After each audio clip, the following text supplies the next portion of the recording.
The Boxcar Children. By Gertrude Chandler Warner. The Flight. About 7 o'clock one hot summer evening a strange family moved into the little village of Middlesex.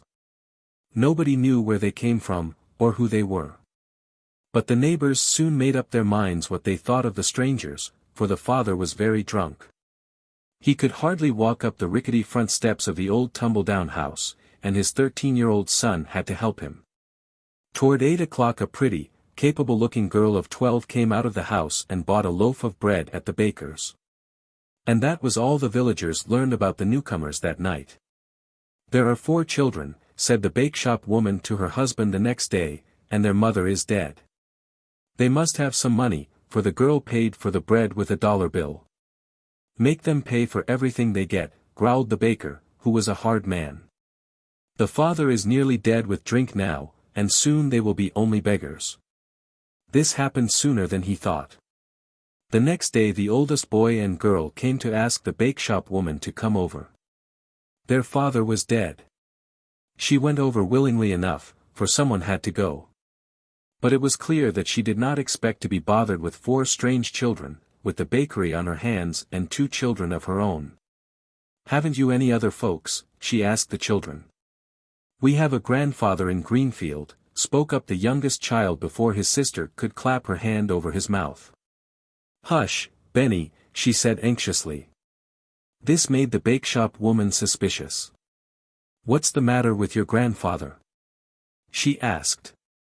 "He doesn't like us," replied the oldest boy reluctantly. "He didn't want my father to marry my mother, and if he found us he would treat us cruelly." "Did you ever see him?" "Jess has. Once she saw him." "Well, did he treat you cruelly?" asked the woman, turning upon Jess. "Oh, he didn't see me," replied Jess. "He was just passing through where we used to live, and my father pointed him out to me." "Where did you used to live?" went on the questioner. But none of the children could be made to tell. "We will get along all right alone, won't we, Henry?" declared Jess. "Indeed we will," said Henry. "I will stay in the house with you tonight," said the woman at last, "and tomorrow we will see what can be done." The 4 children went to bed in the kitchen, and gave the visitor the only other bed in the house. They knew that she did not at once go to bed, but sat by the window in the dark. Suddenly they heard her talking to her husband through the open window. "They must go to their grandfather, that's certain," Jess heard her say. "Of course," agreed her husband. "Tomorrow we will make them tell us what his name is." Soon after that Jess and Henry heard her snoring heavily. They sat up in the dark. "Mustn't we surely run away?" whispered Jess in Henry's ear. "Yes," whispered Henry. "Take only what we need most. We must be far off before morning, or they will catch us." Jess sat still for a moment, thinking, for every motion she made must count. "I will take both loaves of bread," she thought, "and Violet's little work-bag. Henry has his knife. And all father's money is in my pocket." She drew it out and counted it in the dark, squinting her eyes in the faint light of the moon. It amounted to nearly $4. "You'll have to carry Benny until he gets waked up," whispered Jess. "If we wake him up here, he might cry." She touched Violet as she spoke. "Sh. Violet. Come. We're going to run away," she whispered. The little girl made no sound. She sat up obediently and tried to make out the dim shadow of her sister. "What shall I do?" she said, light as a breath. "Carry this," said Jess, handing her the work-bag and a box of matches. Jess tiptoed over to the tin box on the table, drew out the 2 loaves of bread, and slipped them into the laundry bag. She peered around the room for the last time, and then dropped 2 small clean towels and a cake of soap into the bag. "All right. Pick him up," she said to Henry. Henry bent over the sleeping child and lifted him carefully. Jess took the laundry bag, turned the doorknob ever so softly, opened the door ever so slowly, and they tiptoed out in a ghostly procession. Jess shut the door with as much care as she had opened it, listened to the bakeshop woman's heavy snoring for a moment, and then they turned and picked their way without a sound to the country road. "She may wake up before morning, you know," whispered Henry. "We must do our fastest walking before then. If we can only get to another town before they find out we're gone, they won't know which way to go." Jess agreed, and they all walked briskly along in the faint moonlight. "How far can you carry Benny?" asked Violet. "Oh, at least a mile," said Henry confidently, although his arms were beginning to ache. Benny was 5 years old, and he was a fat, healthy boy as well. "I think we could all walk faster if we woke him up," said Jess decidedly. "We could each take his hand and almost carry him along." Henry knelt by the roadside and set the little fellow against his knee. "Come, Benny, you must wake up now and walk," said Jess coaxingly. "Go away." Benny mumbled with his eyes shut, trying to lie down again. "Let me try," Violet offered softly. "Say, Benny, you know little Cinnamon Bear ran away to find a nice warm bed for the winter. Now, you play your Cinnamon, and Henry and Jess will help you along, and we'll find a bed." Violet's little plan worked. Benny was never too cross to listen to the wonderful stories his sister Violet could tell about Cinnamon Bear. He stood up bravely and marched along, yawning, while his big brother and sister almost swung him between them. Not a soul passed them on the country road. All the houses they saw were dark and still. And when the first faint streaks of morning light showed in the sky, all 4 children were almost staggering with sleep. "I must go to sleep, Henry," murmured Jess at last. Little Benny was asleep already, and Henry was carrying him again. "The first place we come to, then," panted Henry. Violet said nothing, but she kept her eyes open. Finally she caught Henry's sleeve. "Couldn't we make that haystack do?" she asked, pointing across a newly mown field. "Indeed we could," said Henry thankfully. "What a big, enormous one it is. I was too sleepy to see it, I guess." "And see how far away from the farmhouse and barn it is, too," echoed Jess. The sight gave them new courage. They climbed over 2 stone walls, got across a brook somehow with the heavy child, and arrived at the haystack. Henry laid his brother down and stretched his aching arms, while Jess began to burrow into the haystack. Violet, after a moment of watching her, did the same. "Here's his nest," said Jess sleepily, taking her head out of the deep round hole she had made. Henry lifted the child into the opening and was pleased to see that he curled up instantly, smiling in his sleep. Jess pulled wisps of hay over the opening so that it was absolutely invisible, and then proceeded to dig out a similar burrow for herself. "We can stay here just as long as we like, can't we, Henry?" she murmured, digging with her eyes shut. "We sure can," replied Henry. "You're an old brick, Jess. Get in, and I'll pull the hay over the hole." Violet was already curled up in her nest, which was hidden so completely that Henry spoke to her to see if she were there. Then he wriggled himself backward into the haycock without stopping to hollow it out, pulled a handful of hay over his head, and laid his head on his arm. Just as he did so he heard a heavy voice say, "Now, then, lass, get along." Then he heard the rumble of a milk wagon coming down a nearby lane, and he realized thankfully that they had hidden themselves just before the first farmer in the neighborhood had set off toward Middlesex with his milk cans. "He will say he didn't meet us coming this way," thought Henry, "so they will hunt for us the other way. And that will give us time to cover a lot more ground." He dropped asleep just as the roosters all over the valley began to answer each other.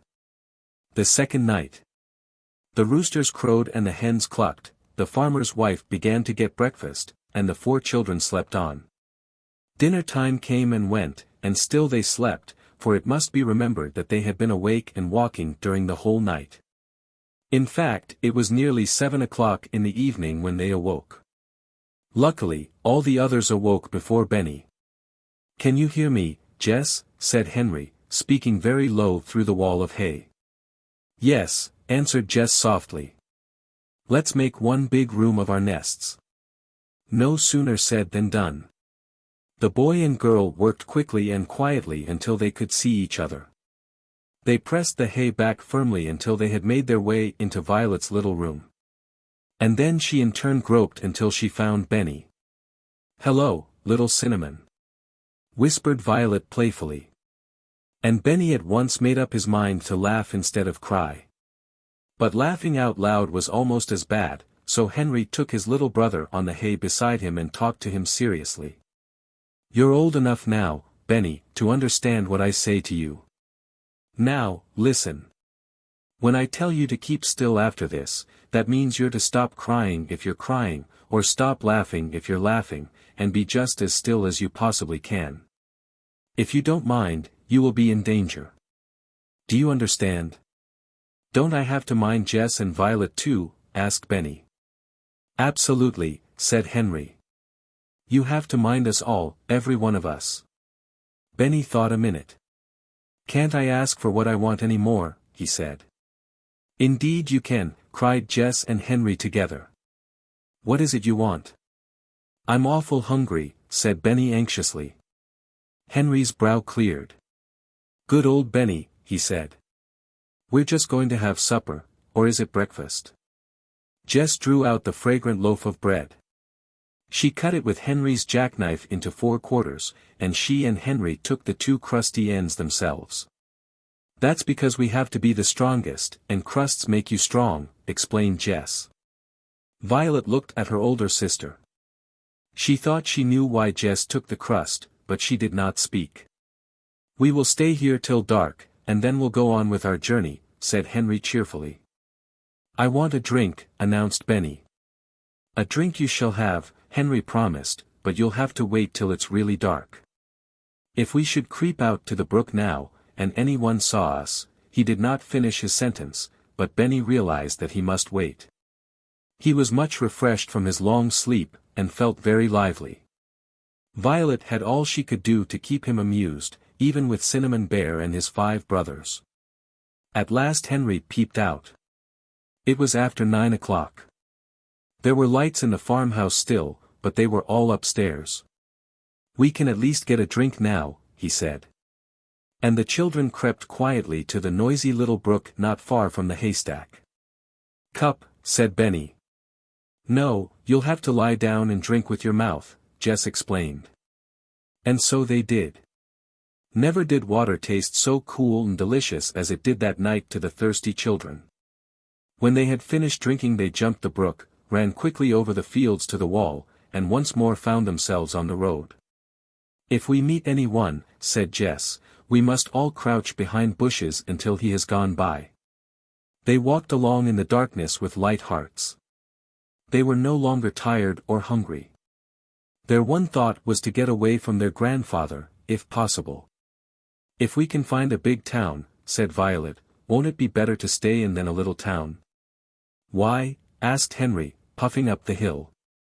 "Well, you see, there are so many people in a big town, nobody will notice us. And in a little village everyone would be talking about us," finished Henry admiringly. "You've got brains, Violet." He had hardly said this, when a wagon was heard behind them in the distance.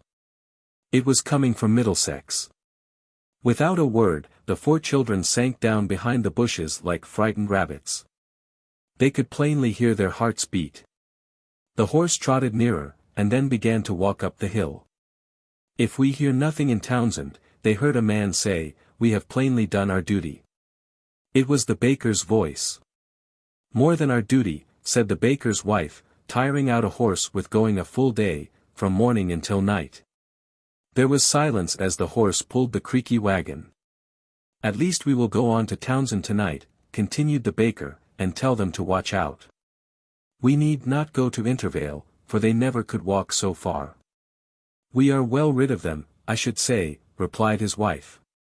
"They may not have come this way. The milkman did not see them, did he?" The baker's reply was lost, for the horse had reached the hilltop, where he broke into a canter. It was some minutes before the children dared to creep out of the bushes again. "One thing is sure," said Henry, when he got his breath. "We will not go to Townsend." "And we will go to Intervale," said Jess. With a definite goal in mind at last, the children set out again with a better spirit. They walked until 2 o'clock in the morning, stopping often this time to rest and to drink from the horses' watering troughs. And then they came upon a fork in the road with a white signpost shining in the moonlight. Townsend, 4 miles. Intervale, 6 miles, read Henry aloud. Anyone feel able to walk 6 more miles? He grinned. No one had the least idea how far they had already walked. We'll go that way at least, said Jess finally. That we will, agreed Henry, picking up his brother for a change, and carrying him pigback. Violet went ahead. The new road was a pleasant woody one, with grass growing in the middle. The children could not see the grass, but they could feel it as they walked. Not many people pass this way, I guess, remarked Violet. Just then she caught her toe in something and almost fell, but Jess caught her. The 2 girls stooped down to examine the obstruction. Hey, said Jess. Hey, repeated Violet. Hey, cried Henry, coming up. What did you say? It must have fallen off somebody's load, said Jess. We'll take it with us, Henry decided wisely. Load on all you can carry, Jess. For Benny, thought Violet to herself. So the odd little party trudged on for nearly 3 hours, laden with hay, until they found that the road ended in a cart path through the woods. Oh, dear! Exclaimed Jess, almost ready to cry with disappointment. What's the matter? Demanded Henry in astonishment. Isn't the woods a good place to sleep? We can't sleep in the road, you know. It does seem nice and far away from people, admitted Jess, and it's almost morning. As they stood still at the entrance to the woods, they heard the rumble of a train. It roared down the valley at a great rate and passed them on the other side of the woods, thundering along toward the city. Never mind the train either, remarked Henry. It isn't so awfully near, and even if it were, it couldn't see us. He set his brother down and peered into the woods. It was very warm. Listen, said Benny. Listen, echoed Violet. More water. Benny cried, catching his big brother by the hand. It is only another brook, said Henry with a thankful heart. He wants a drink. The trickle of water sounded very pleasant to all the children as they lay down once more to drink. Benny was too sleepy to eat. Jess quickly found a dry spot thick with moss between 2 stones. Upon this moss the 3 older children spread the hay in the shape of an oval bed. Benny tumbled into it with a great sigh of satisfaction, while his sisters tucked the hay around him. Pine needles up here, Jess, called Henry from the slope. Each of them quickly scraped together a fragrant pile for a pillow and once more lay down to sleep, with hardly a thought of fear. I only hope we won't have a thunderstorm, said Jess to herself, as she shut her tired eyes. And she did not open them for a long time, although the dark gray clouds piled higher and more thickly over the sleeping children. Shelter. When Jess opened her eyes it must have been about 10 o'clock in the morning. She sat up and looked all around her. She could see dimly the opening where they had come into the woods. She looked around to see that her family was still safely by her. Then she looked up at the sky.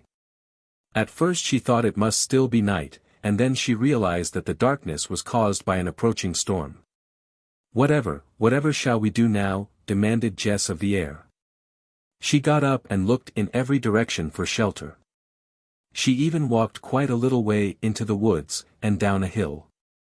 And there she stood, not knowing what to do next. I shall have to wake Henry up, she said at last. Only how I hate to. As she spoke she glanced into the forest, and her feet felt as if they were nailed to the ground. She could not stir. Faintly outlined among the trees, Jess saw an old freight or box car. Her first thought was one of fear. Her second, hope for shelter.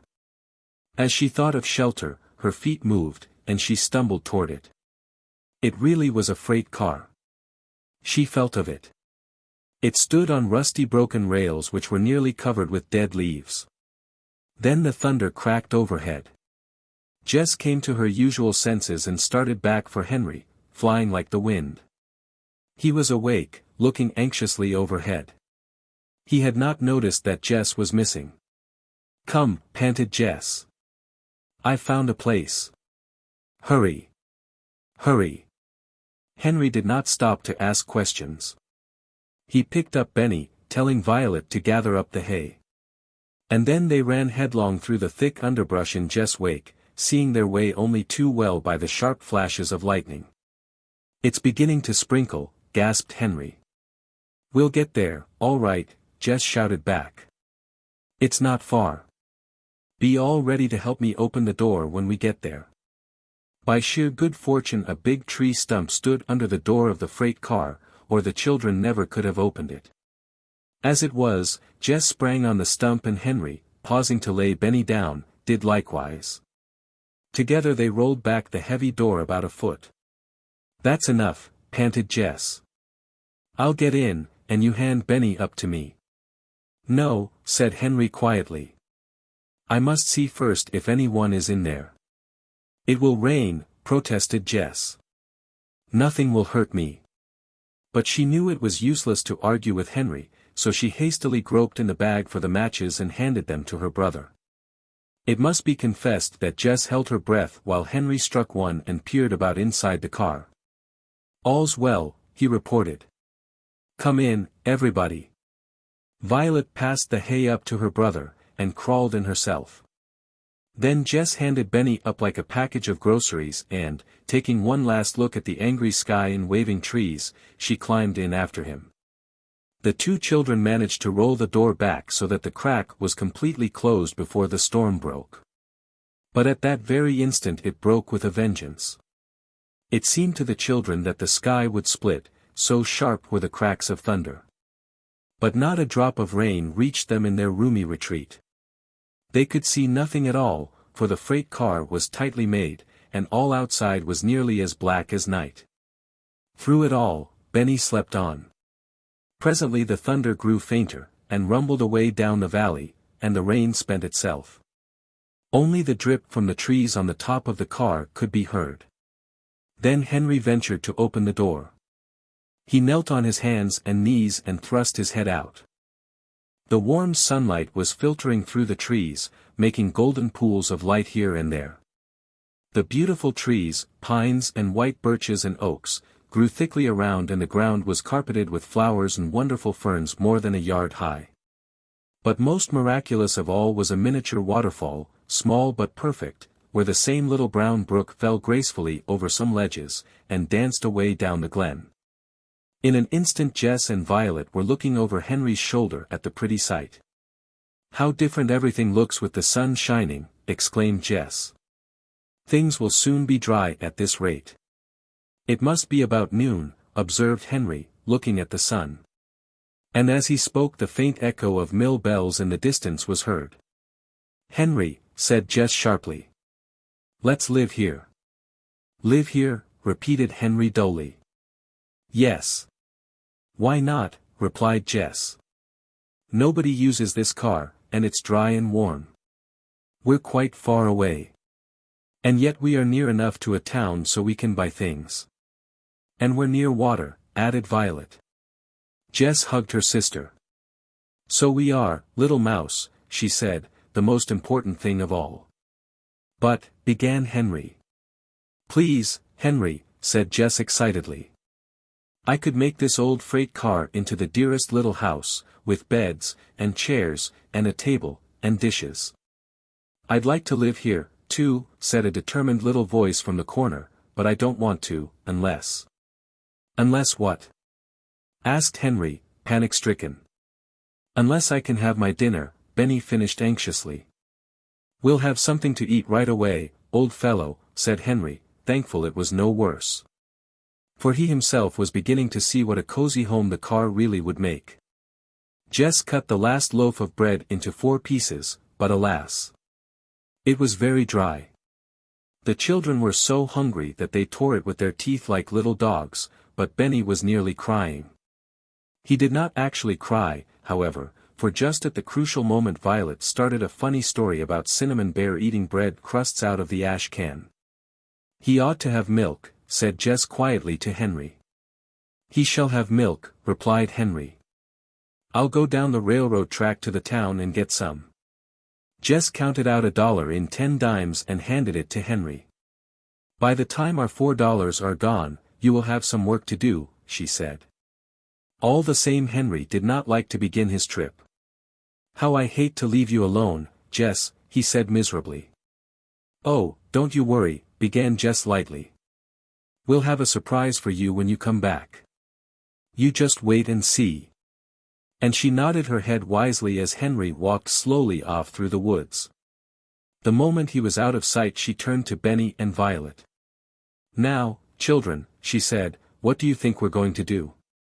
Do you know what I saw over in the sunny part of the woods? I saw some blueberries." "Oh, oh," cried Benny, who knew what blueberries were. "Can't we have some blueberries and milk?" "We certainly," began Jess. But the sentence never was finished, for a sharp crackle of dry leaves was heard. Something was moving in the woods. A new home. "Keep still," whispered Jess. Benny obeyed. The 3 children were as motionless as stone images, huddled inside the freight car. Jess opened her mouth in order to breathe at all, her heart was thumping so wildly.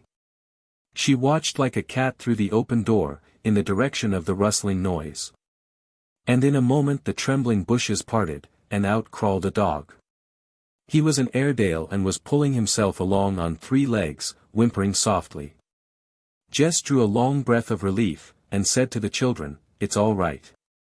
Only a dog. But he seems to be hurt." At the sound of her voice the dog lifted his eyes and wagged his tail feebly. He held up his front foot. "Poor doggy," murmured Jess soothingly, as she clambered out of the car. "Let Jess see your poor lame foot." She approached the dog carefully, for she remembered that her mother had always told her never to touch a strange dog unless he wagged his tail. But this dog's tail was wagging, certainly, so Jess bent over without fear to look at the paw. An exclamation of pity escaped her when she saw it, for a stiff, sharp thorn had been driven completely through one of the cushions of the dog's foot, and around it the blood had dried. "I guess I can fix that," said Jess briskly. "But taking the thorn out is going to hurt you, old fellow." The dog looked up at her as she laid his paw down, and licked her hand. "Come here, Violet and Benny," directed Jess. She took the animal gently in her lap and turned him on his side. She patted his head and stroked his nose with one finger, and offered him the rest of her bread crust, which she had put in her apron pocket. The dog snapped it up as if he were nearly starved. Then she held the soft paw firmly with her left hand, and pulled steadily on the thorn with her right hand. The dog did not utter a sound. He lay motionless in her lap, until the thorn suddenly let go and lay in Jess' hand. "Good, good," cried Violet. "Wet my handkerchief," Jess ordered briskly. Violet did so, dipping it in the running brook. Jess wrapped the cool, wet folds around the hot paw, and gently squeezed it against the wound, the dog meanwhile trying to lick her hands. "We'll prize Henry, won't we?" laughed Benny delightedly. "Now we got a dog." "To be sure," said Jess, struck with the thought, "but that isn't what I intended for a surprise. You know, I was intending to get a lot of blueberries, and maybe find some old dishes in a dump or something." "Can't we look while you hold the dog?" asked Violet anxiously. "Of course you can, pet," said Jess. "Look over there by those rocks." Benny and Violet scrambled through the underbrush to the place Jess pointed out, and investigated. But they did not hunt long, for the blueberries were so thick that the bushes almost bent over with their weight. "Oh Jessie," screamed Benny, "you never saw so many in your life. What'll we pick 'em into?" "Come and get a clean towel," said Jess, who noticed that Benny was already picking into his own mouth. "But that's just as well," she thought. "Because he won't get so hungry waiting for the milk." She watched the 2 children a moment as they dropped handfuls of the bluish globes on the towel. Then she carefully got up with her little patient and went over and sat down in the center of the patch. The berries were so thick she did not have to change her position before the towel held over a quart. "Oh, dear," sighed Jess. "I wish I could hunt for some dishes, so we could have blueberries and milk." "Never mind tonight," said Violet. "We can just eat a handful of berries and then take a drink of milk, when Henry comes." But it was even better than that, for when Henry came he had 2 bottles of milk under one arm, a huge loaf of brown bread under the other, and some golden cheese in waxed paper in his pocket. But you should have seen Henry stare when he saw what Jess was holding. "Where in the world," began the boy. "He came to us," volunteered Benny. "He came for a prize for you. And he's a nice doggy." Henry knelt down to look at the visitor, who wagged his tail. "It wouldn't be a bad thing to have a watchdog," said Henry. "I worried about you all the time I was gone." "Did you bring some milk?" inquired Benny, trying to be polite, but looking at the bottles with longing eyes. "Bless his heart," said Jess, struggling to her feet with the dog. "We'll have dinner right away, or is it supper?" "Call it supper," suggested Henry, "for it's the last thing we'll have to eat today." "And then tomorrow we'll start having 3 meals every day," laughed Jess. It was certainly a queer meal, whatever it was. Jess, who liked above all things to be orderly, spread out the big gray laundry bag on the pine needles for a tablecloth. The brown loaf was cut by a very excited little hostess into 5 thick squares, the cheese into 4. "Dogs don't eat cheese," Benny remarked cheerfully. The poor little fellow was glad of it, too, for he was very hungry. He could hardly wait for Jess to set the milk bottles in the center of the table and heap the blueberries in 4 little mounds, one at each place.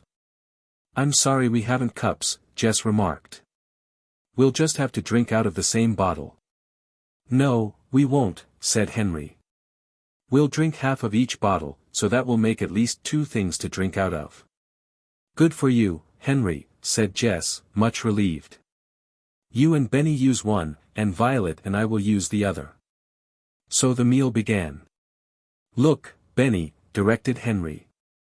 "Eat a handful of blueberries, then take a bite of brown bread, then a nibble of cheese. Now, a drink of milk.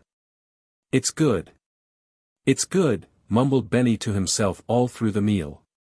You must not imagine that the poor wandering dog was neglected, for Jess fed him gently, as he lay in her lap, poking morsels of bread into his mouth and pouring milk into her own hand for him to lap up.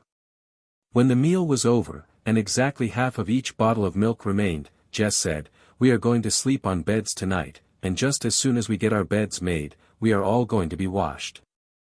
"That'll be fun, Benny," added Violet. "We'll wash our paws in the brook just the way Cinnamon does."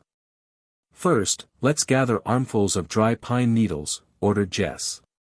"Get those on top that have been lying in the sunshine."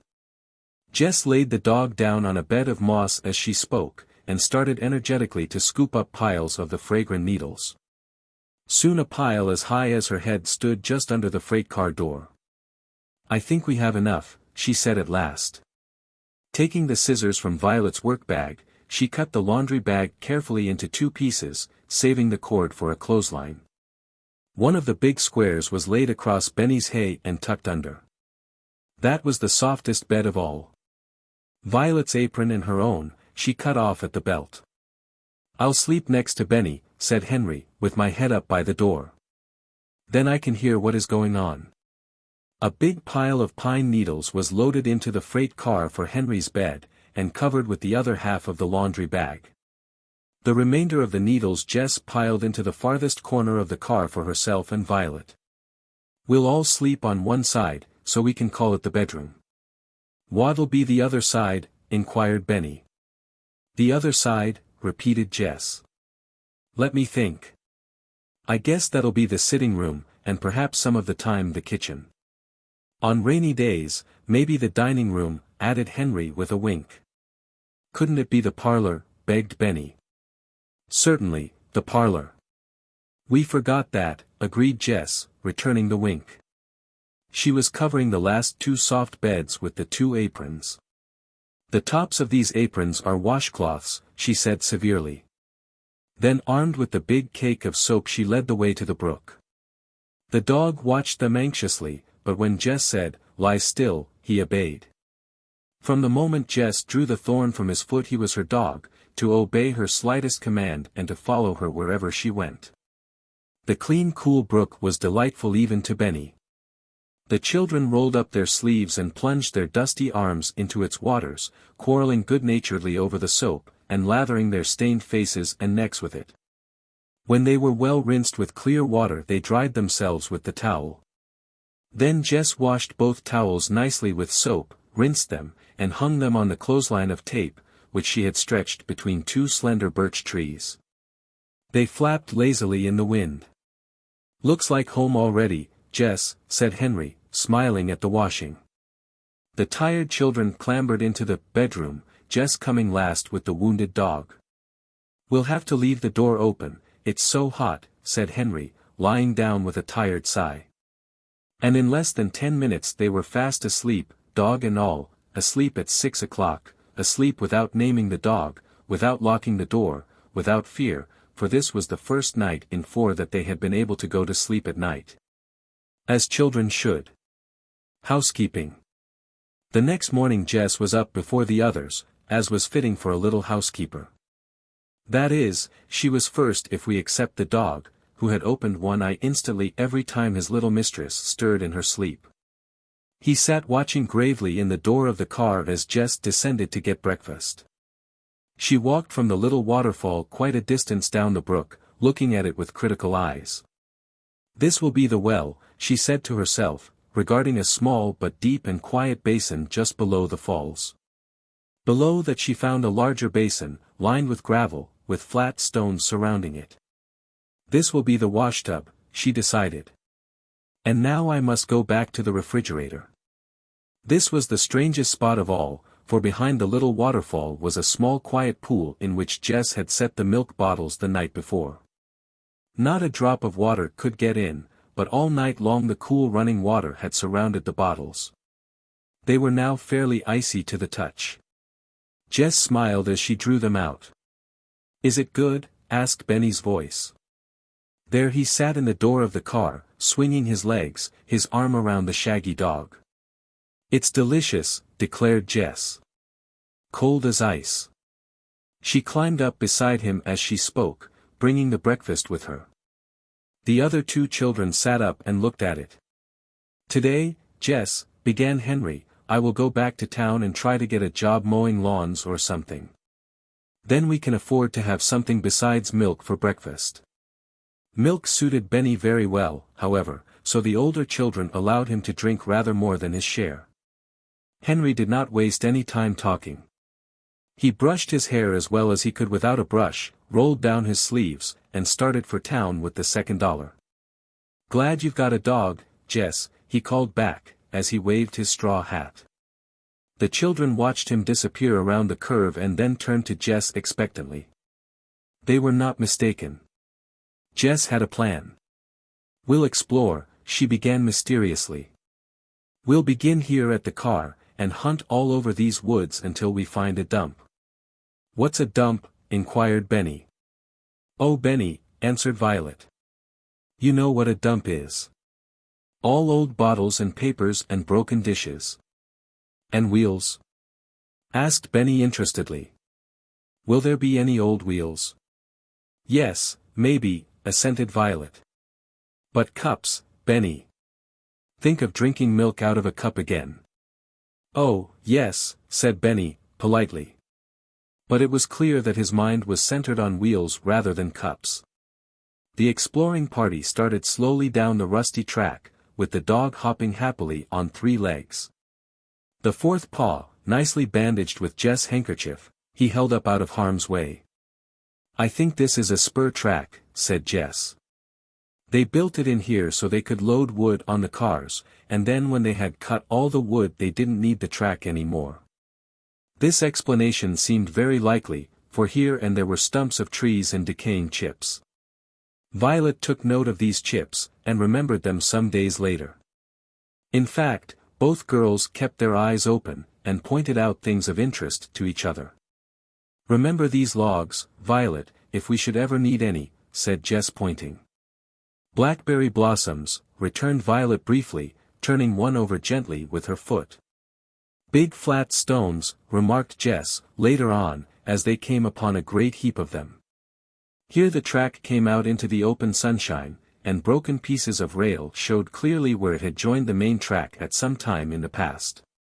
And here from the top of the wooded hill the children could plainly see the city in the valley. They walked along the track, picking out a church steeple here and there, forgetting for a moment the object of their search. "There's a wheel!" Benny cried triumphantly from behind. The girls looked down, and with a glad cry of surprise Jess recognized a dump at the foot of the hill. They found it not composed entirely of ashes and tin cans either, although both of these were there in great profusion. It was a royal dump, containing both cups and wheels. "Oh Benny," cried Jess, "if it hadn't been for you." She hugged him, wheel and all, and began turning over the rubbish with great delight. "Here's a white pitcher, Jess," Violet called, holding up a perfect specimen with a tiny chip in its nose. "Here's a big white cup," said Jess delightedly, laying it aside. "Want a teapot, Jessie?" inquired Benny, offering her an enormous blue enameled affair without a handle. "Yes, indeed," cried Jess. "We can use that for water. I found 2 cups and a bowl already. And Violet, we ought to be looking for spoons, too." Violet pointed without speaking to her little pile of treasures. There were 5 iron spoons covered with rust. "Wonderful," pronounced Jess with rapture. Indeed, it is doubtful if collectors of rare and beautiful bits of porcelain ever enjoyed a search as much as did these adventurers in the dump heap. Benny actually found 4 wheels, exactly alike, probably from the same cart, and insisted upon carrying them back. To please him, Jess allowed him to add them to the growing pile. "Here's a big iron kettle," observed Violet. "But we won't really cook with a fire, will we, Jess?" "We'll take it back, though," replied Jess with a knowing look. "We can pile lots of dishes in it." They could, and did, but not until after Benny had discovered his beloved pink cup. It was a tea-party cup of bright rose color with a wreath of gorgeous roses on it, and a little shepherdess giving her lamb a drink from a pale blue brook. It had a perfectly good handle, gold into the bargain. Its only flaw was a dangerous crack through the lamb's nose and front feet. Jess made a cushion for it out of grass and laid it on top of the kettle full of treasures. All the things, even the wheels, were laid on a wide board which the 2 girls carried between them. Benny discovered his beloved pink cup. Can you imagine the dishwashing when the gay party returned to the freight car? Children do not usually care for dishwashing. But never did a little boy hand dishes to his sister so carefully as Benny did. On their hands and knees beside the clear, cool little washtub, the 3 children soaked and rinsed and dried their precious store of dishes. Jess scoured the rust from the spoons with sand. "There," she said, drying the last polished spoon. The children sat back and looked admiringly at their own handiwork.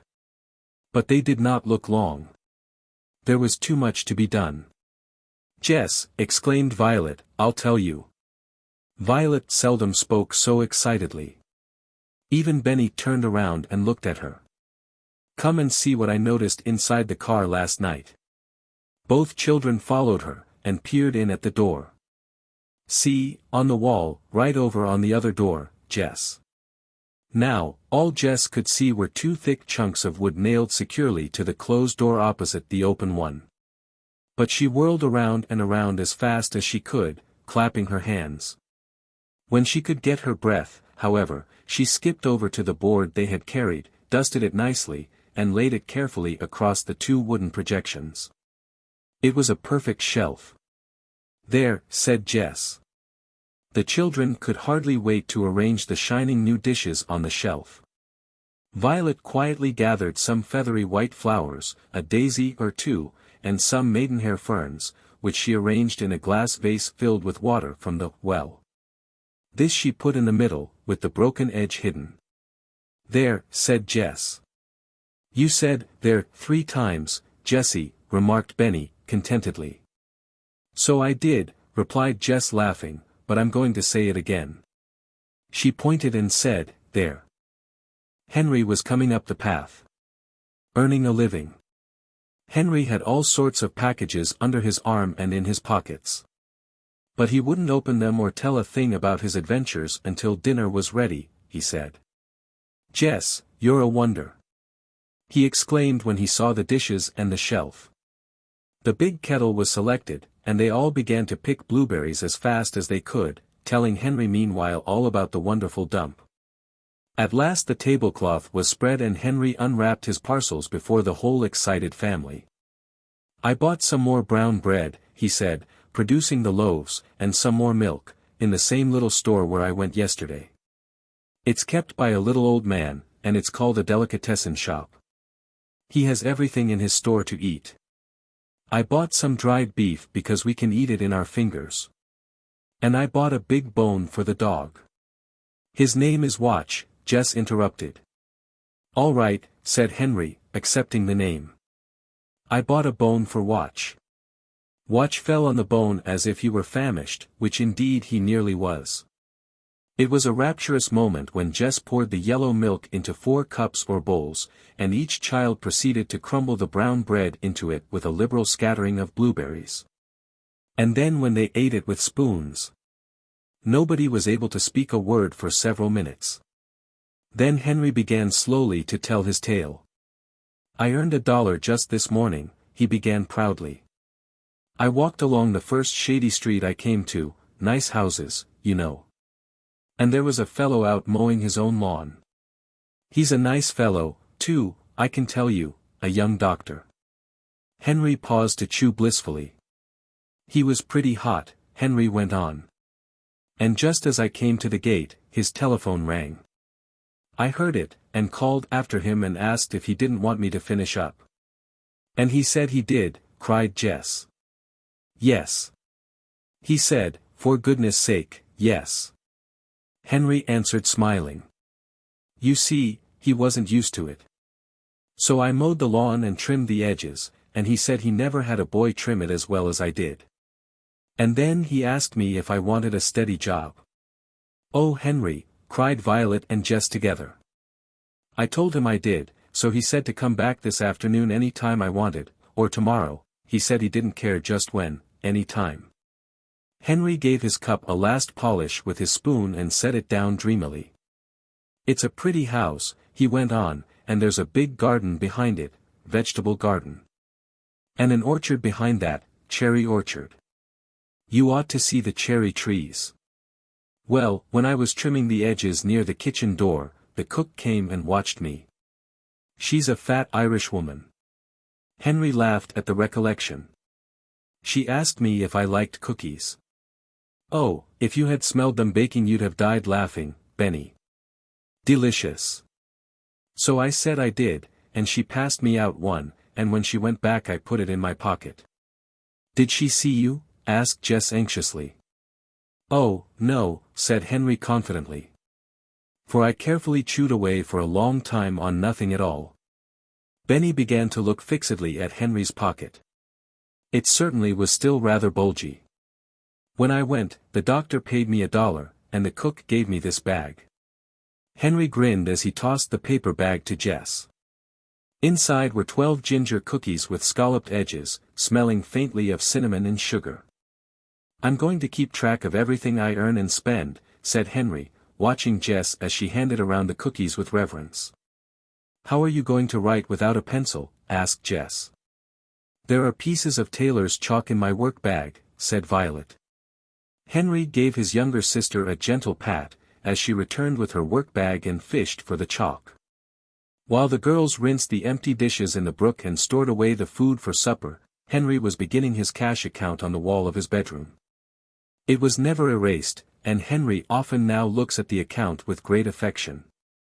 Soon the girls came to inspect it. Meanwhile Benny looked on with great delight as Watch tried to bury his bone with only one paw to dig with. "Earned, $1, cash on hand, $3.85, read Jess aloud. Below, he had written. Milk .24. Bread .10. Bread. 20.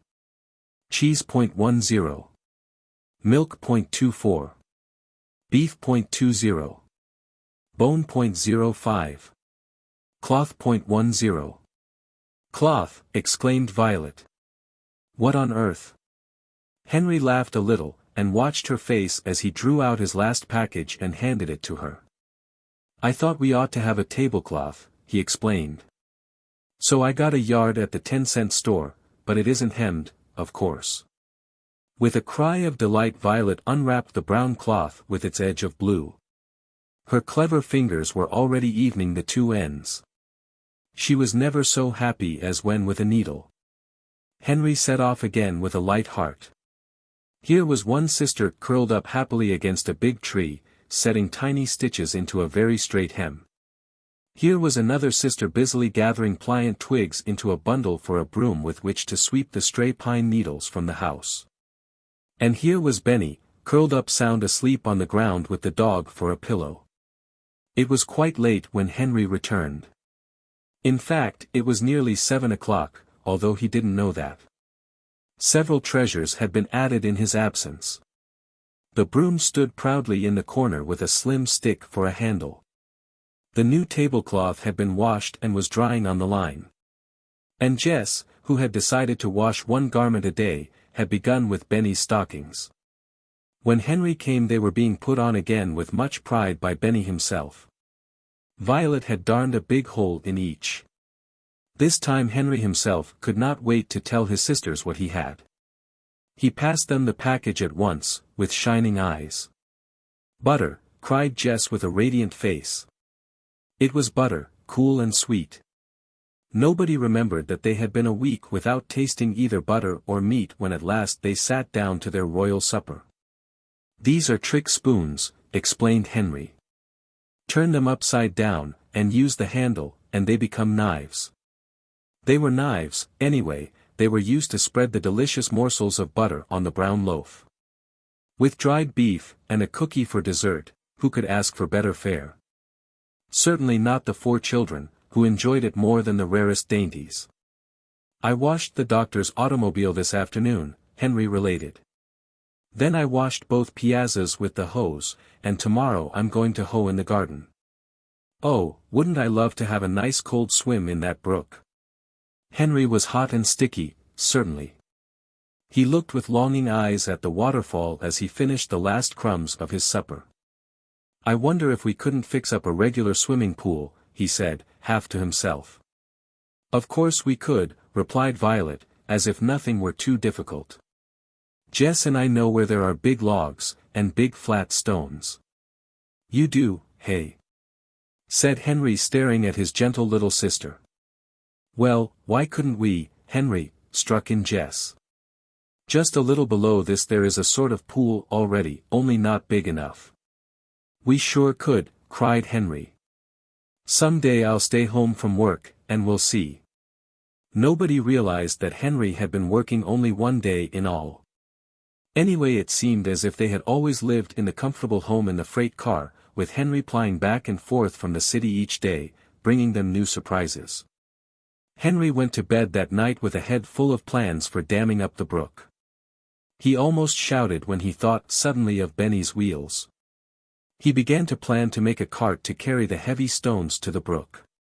And that was when he first noticed that Watch was not asleep. He could see his eyes shining red in the darkness. It must have been around 11 o'clock. Henry reached over and patted his rough little back. Watch licked the hand, but didn't close his eyes. Suddenly he began to growl softly. "Sh," said Henry to the dog. Now thoroughly startled, he sat up, Jess sat up. They did not hear a sound. "Better shut the door," breathed Henry. Together they rolled the door very slowly and softly until it was shut. Still they did not hear anything. But still Watch continued his uneasy growling.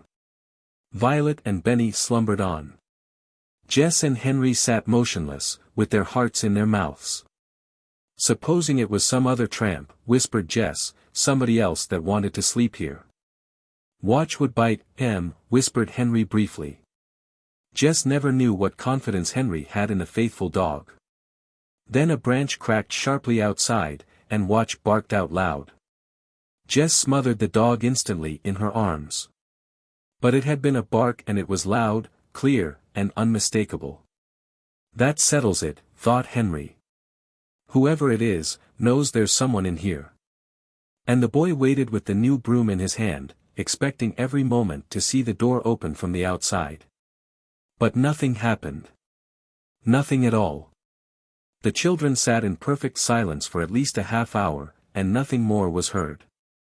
Watch sniffed a little when Henry finally rolled the door open again. But he then turned around 3 times and lay down beside Jess, apparently satisfied at last. Taking the dog's conduct as a sure guide, Henry composed himself for sleep. "It must have been a rabbit or something," he said to Jess. The occupants of the freight car slept peacefully until morning.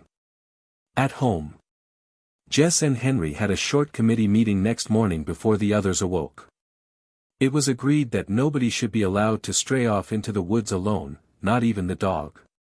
And with much mystery Henry left some orders with all of them, as to what they should build for him during the morning. "What for?" asked Benny. "Shan't tell, old fellow," teased Henry. "You just build it, and you'll see later." So Henry walked briskly through the woods, feeling sure that the noise in the night had been made by a rabbit. Having no watch, Henry made a slight mistake by appearing at the young doctor's door before 8 o'clock. He was just in time to meet the doctor coming in from a night call. If Henry had not been so eager to begin work, he would have noticed how the young man's dark eyes examined him from head to foot, even to his plastered hair, wet with brook water. It was not the doctor who directed his work, but the doctor's mother, the sweet-faced Mrs. McAllister, whose heart was centered in her son and her vegetable garden. Her heart warmed to the boy when she saw how carefully he thinned out the carrots, which had been sadly neglected. "I have been so busy," she declared, "that I have actually stayed awake nights worrying about these carrots. There, see that?" She pulled out a fairly good-sized carrot as she spoke. It had to come out, for it was much too near its neighbors. In fact, when Henry had thinned out half a row he had quite a little pile of eatable carrots, each as large as his thumb. When Mrs. McAllister saw Henry deftly press the earth back again around the carrots which remained standing, she left him quietly with a smile. Here was a gardener whom she could trust. Henry worked steadily in the hot sun, completing row after row of carrots, parsnips, and onions. When the mill bells rang at noon he worked on, without noticing that his employer was again watching him. When he did at last notice her he asked her, smiling, what she wanted done with the things he had pulled up. "Oh, throw them away," she said indifferently. "Toss them over into the orchard, and sometime we'll burn them when they get dry." "Do you mind if I take them myself?" asked Henry, hesitatingly. "Oh, no," said Mrs. McAllister cordially. "Have you chickens?" "That will be fine." Henry was thankful that she went right along without waiting for an answer. But in a way he did have chickens, he thought. "You must stop working now," she said. "Any time you want to do something, there will be a place for you here." She gave him a dollar bill, and left the delighted boy with the piles of precious little vegetables. As long as Henry expected to return so soon, he hastily selected an orderly bunch of the largest of the carrots and the smallest of the onions. He added a few of the miniature parsnips for good measure. They looked like doll's vegetables. When Henry walked down the drive with his bouquet, he would have seen a face at the window if he had looked up. But he did not look up. He was too anxious to get to the little old man's shop and order his meat. So it happened that Henry walked in upon his little family at about 2 o'clock with all the materials for a feast. The feast could not be made ready before night, Jess hastened to explain to Benny, who was perfectly satisfied anyway with bread and milk in his pink cup. "Your building is done," Benny informed his brother. "I builded lots of it." He really did, agreed Violet, leading the way to the sunny open spot a trifle behind the house. The building was a fireplace. With an enormous amount of labor, the children had made quite a hollow at the base of a rock. This was lined completely with flat stones. More flat stones had been set on end to keep out the wind. On top of the stones lay the most wonderful collection of firewood that you can imagine, all ready to light. There were chips and bits of crumpled paper, pine cones, and dry twigs. Beside the big rock was a woodpile. The children had apparently been working like beavers all the morning. Jess had found a heavy wire in the dump, and had fastened it between two trees. On the wire the kettle swung merrily. "Fine! Fine!" shouted Henry when he saw it. "I couldn't have done it so well myself." And he honestly believed it. "We have dinner at night, here," observed Jess impressively. "What did you buy?" When the girls saw the tiny vegetables they began with cries of delight to cut them from their stalks with Henry's knife and a broken paring knife. They scrubbed them in the washtub, filled the kettle half full of water from the well, and proceeded in great excitement to cut the raw meat into cubes. When this had been dropped into the kettle, Henry lighted the fire. It burned frantically, as if it were trying to encourage the stew to do its best. Violet laid the tin plate over the top for a cover, and they all stood by to hear the first bubble. Soon the savory stuff in the kettle began to boil in good earnest. Watch sat down gravely near it, and gave an approving sniff at intervals. "Keep it boiling," advised Henry as he departed again. "When I come home tonight I'll bring some salt. And for mercy's sake, don't get on fire." Violet pointed silently at the big teapot. The little girl had filled it with water in case of emergency. "That's if Benny gets on fire," she explained, "or watch." Henry laughed and went on his way happily enough. He wished he might share the delightful task of keeping the fire going and sniffing the stew, but when he found out his afternoon's duties, he changed his mind abruptly. "Think you can clean up this garage?" asked Dr. McAllister quizzically when he appeared. Henry flashed a look around the place, and met the young man's eyes with a smile. It did need cleaning rather badly. When its owner purred out in his high-powered little car, Henry drew a long breath and began in earnest. He opened all the chests of drawers to begin with. Then he arranged all the tools in the largest deep drawer, and with a long-handled brush and a can of black paint that was nearly dry, he labeled the drawer tools with neat lettering. Another drawer he lettered nails, and assorted its contents into a few of the many boxes that were lying around. He folded up the robes he found, swept off the shelves and arranged the oil cans in orderly ranks, sorted out innumerable pairs of gloves, and then swept the floor. He washed the cement floor with the hose, and while waiting for it to dry he rinsed his brushes in turpentine. To tell the truth, Henry had found a few things in the rubbish which he had stored in his own pocket. The treasure consisted in this case of a quantity of bent and rusty nails of all sizes, and a few screws and nuts. When Dr. McAllister returned at 6 o'clock he found Henry corking up the turpentine and arranging the brushes on the shelf. "My word," he exclaimed, staring at his garage with his mouth open. Then he threw back his head and laughed till his mother came down the walk to see what the matter was. "Look at my gloves, Mother," he said, wiping his eyes. "All made it up. They never met each other before, that I remember." Mrs. McAllister looked the garage over, and observed the newly labeled drawers. Her son opened one of them, and looked at his 4 hammers. "My tack hammer, Mother," he said, "your tack hammer, and 2 other hammers. That last one I never expected to see again. If you can use it, you may have it, my boy." Now, it is no exaggeration to say that at that moment if Henry had been asked what he wanted most of anything in the world he would have answered without any hesitation whatever, a hammer. He accepted it gratefully, hardly able to stand still, so anxious was he to put it into use on the hill he called home. "Tomorrow's Sunday," said the doctor. "Shall I see you on Monday?" "Oh, yes," replied Henry, who had lost all track of the days. "The cherries need picking," said his new friend. We could use any number of cherry pickers, if they were as careful as you. He gave him an odd look. Could you? Asked Henry eagerly. I'll surely come down. With that, he bade his friends goodbye and started for home, richer by another $1, 2 doughnuts the cook had given him, a pocket full of crooked nails, and the rest of the vegetables. When he reached his freight car home, a delicious savor greeted him. Onions, he shouted, running up to the kettle. The cook stood by and took off the cover and put in the salt. It was absolutely the most tantalizing odor that Henry had ever smelled. Years afterward, Jess tried to duplicate it with the same kettle, vegetables from the same garden and all stirred with the same spoon, but it didn't equal this stew in flavor. A ladle, as sure as I live, gasped Henry. Jess had found a tin cup in the dump, and fastened on a wooden handle with a bit of wire. And when she ladled out 4 portions on 4 plates of all sizes, some of them tin, and laid a spoon in each, the children felt that the world held no greater riches. The tiny onions floated around like pearls, the carrots melted in your mouth. And the shreds of meat were as tender as possible from long boiling. A bit of bread in one hand helped the feast along wonderfully.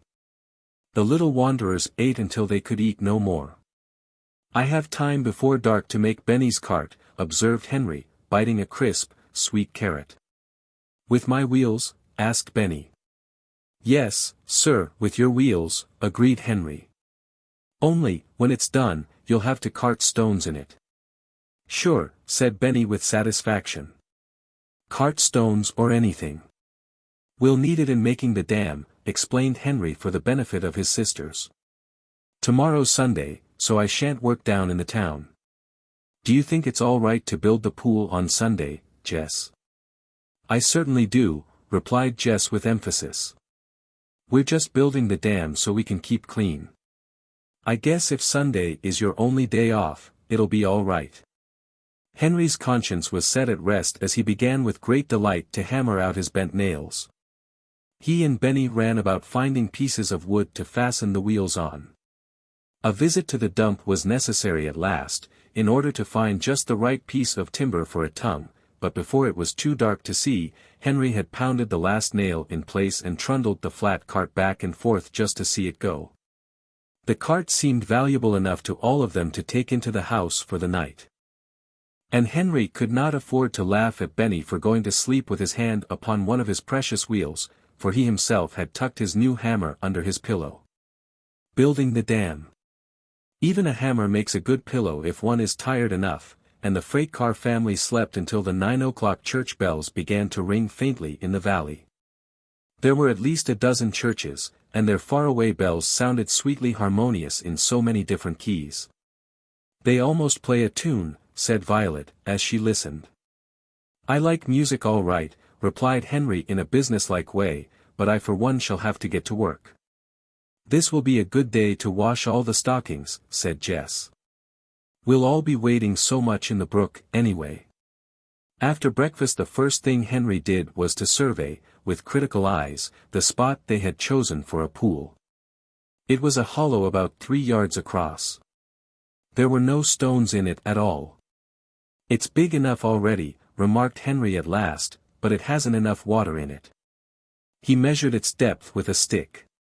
We'll have to guess at inches, he said. I have a little tape measure in my work bag, ventured his sister Violet.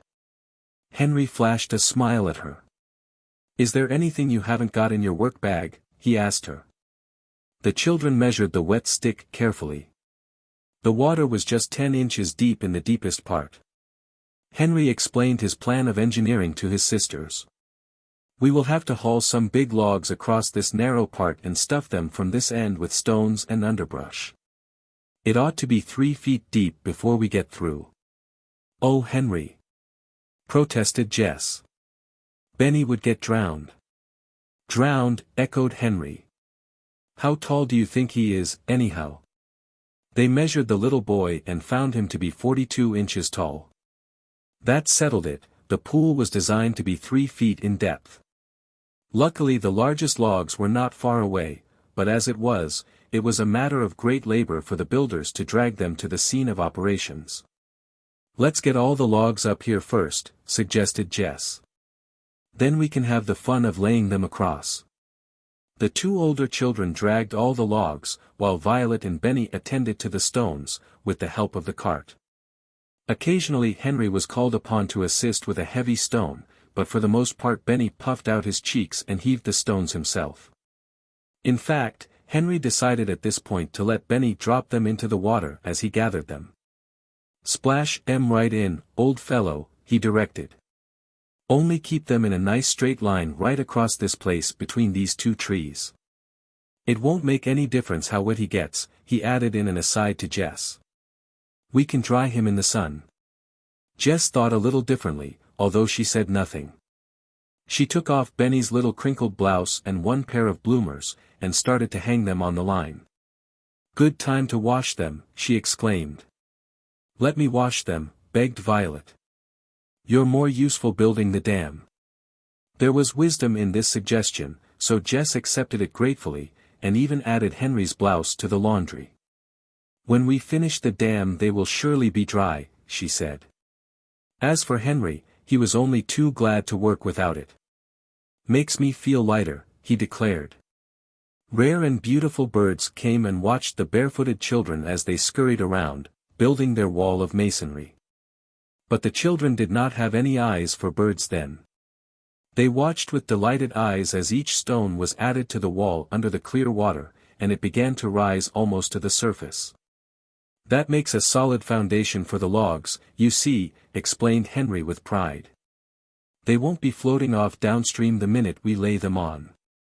Then at last the time arrived when they were to lay the logs on. "Let's wedge the first one between these two trees," said Jess, with a happy thought. "Then if each end of the log is on the upper side of the trees, the harder the water pounds the tighter the dam gets." "Good work," exclaimed Henry admiringly. "That's just what we'll do." But the children were not at all prepared for what happened the moment the first big log was splashed into its place on top of the stone wall. The water, defeated in its course down the rocky bed, gurgled and chased about as it met the opposing log, and found every possible hole to escape. "Leaks," said Henry briefly, as the water began to rush around both ends and pour over the top of the log. "We'll make the log so thick it can't get through. We'll lay 3 logs across, with 3 logs on top of them, and 3 more on top of that." The children set about stubbornly to accomplish this. Violet held great sprays of fine underbrush in place until each log was laid. Wetter children never were seen. But nobody cared. They resolutely plugged the ends with more stones, more underbrush, and more logs. Each time a leak was discovered, someone dropped a stone over it. Even Benny caught the fever of conquering the mischievous water which slipped from their grasp like quicksilver. When the 3 top logs were at last dropped into place, the excited children sat down to watch the pool fill. This it did slowly. Finding now no means of exit, the water was quieter. It rose steadily up the barricade of logs. It widened beautifully. Henry could not sit still.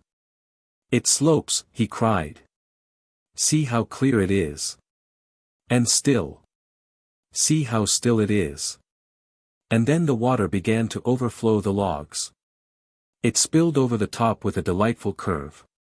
And on the other side it formed a second waterfall, not high and narrow and graceful like the natural fall above, but very low and wide. "Just like a regular mill dam," said Henry. He held the measuring stick out as far as he could and plunged it into the water. It lacked an inch of being 3 feet deep. "Deep enough," he declared. In fact it looked so deep that Benny could not conceal a slight fear. "That's the beauty of the slope," observed Jess. "Benny can wade in just as far as he wants to, and no farther. We all know what the bed of the pool is like, no holes or stones." The girls had to leave to prepare dinner, but Henry could not be persuaded to leave the wonderful swimming pool. "I'd rather swim than eat," he said. Luckily for the children, their supply of provisions was the largest of any day since their flight. The girls lighted the fire and heated up the remainder of the stew and cut the bread. The butter, hard and cold in the refrigerator, was taken out, and 4 portions cut from it. The 2 donuts made 4 half rings for dessert. The cooks rang the dinner bell. This was an ingenious arrangement hung on a low branch. It consisted of a piece of bent steel swung on a string. Violet hit it sharply with another piece of steel. It sounded deeply and musically through the woods, and the boys understood it and obeyed at once. It was evident the moment they appeared that at least 3 of the family had been swimming. Watch shook himself violently at intervals, spattering water drops in all directions. Henry and Benny, fresh and radiant, with plastered hair and clean dry stockings and blouses, apparently liked to swim and eat, too. "You can actually swim a few strokes in it, Jess, if you're careful," Henry said, with excusable pride, as he sat down to dinner. "Building a dam is wonderful sauce for a dinner."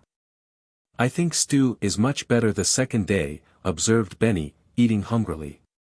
There remained 2 more adventures for the eventful day. The girls cut their hair. Violet's dark curls came off first.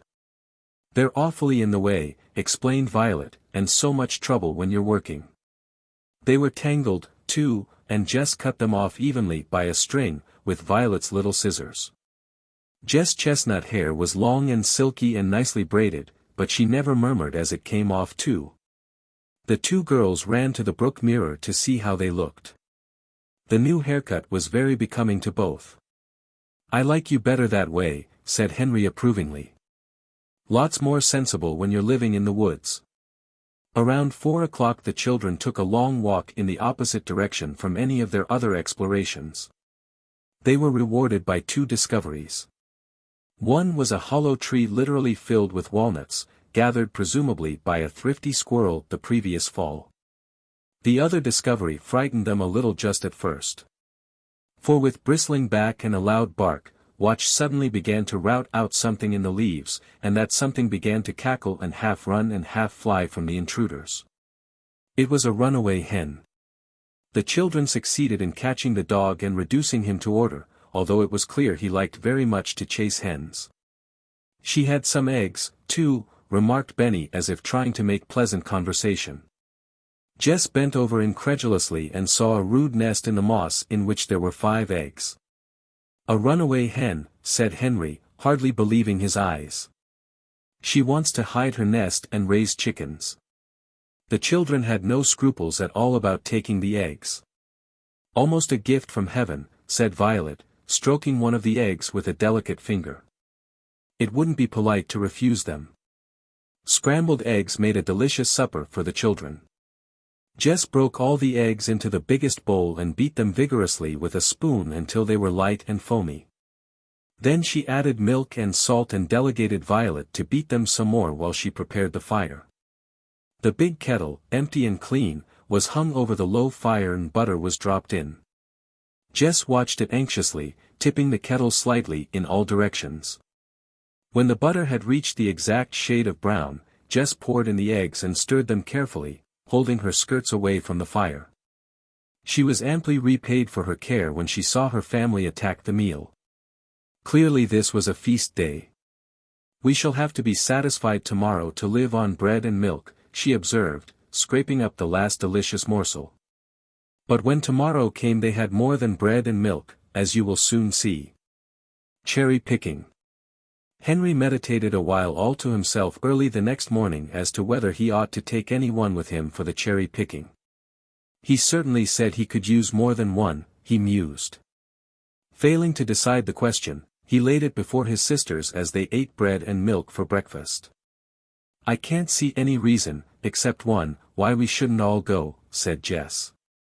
"What's that?" asked Henry. "Well, you see there are 4 of us, and supposing grandfather is looking for us, it will be easier to find 4 than 1.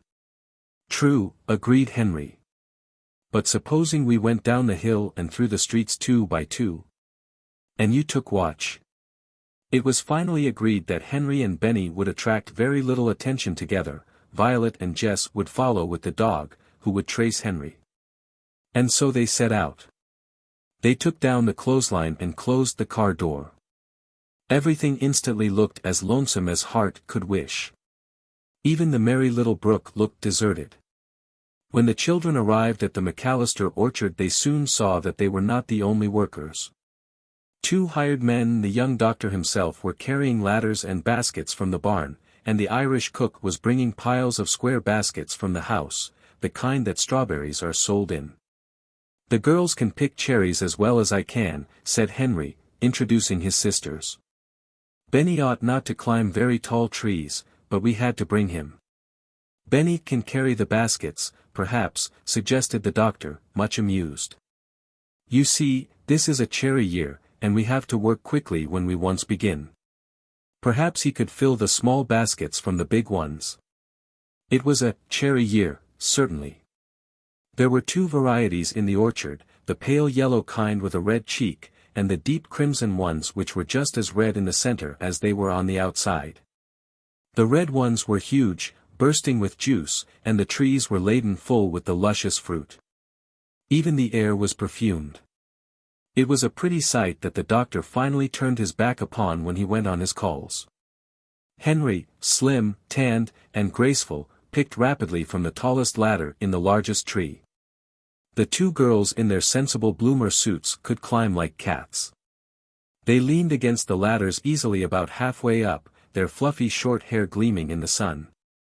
Benny trotted to and fro, waiting upon the busy pickers, his cheeks as red as the cherries themselves. "Eat all you want, dear," McAllister called back. They did not really obey this command, but occasionally a set of white teeth bit into one of the glorious ox hearts.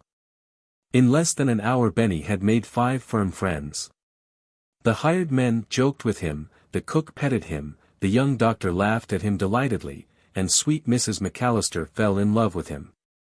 Finally he seated himself comfortably at her side under the trees and filled square boxes with great care under her direction.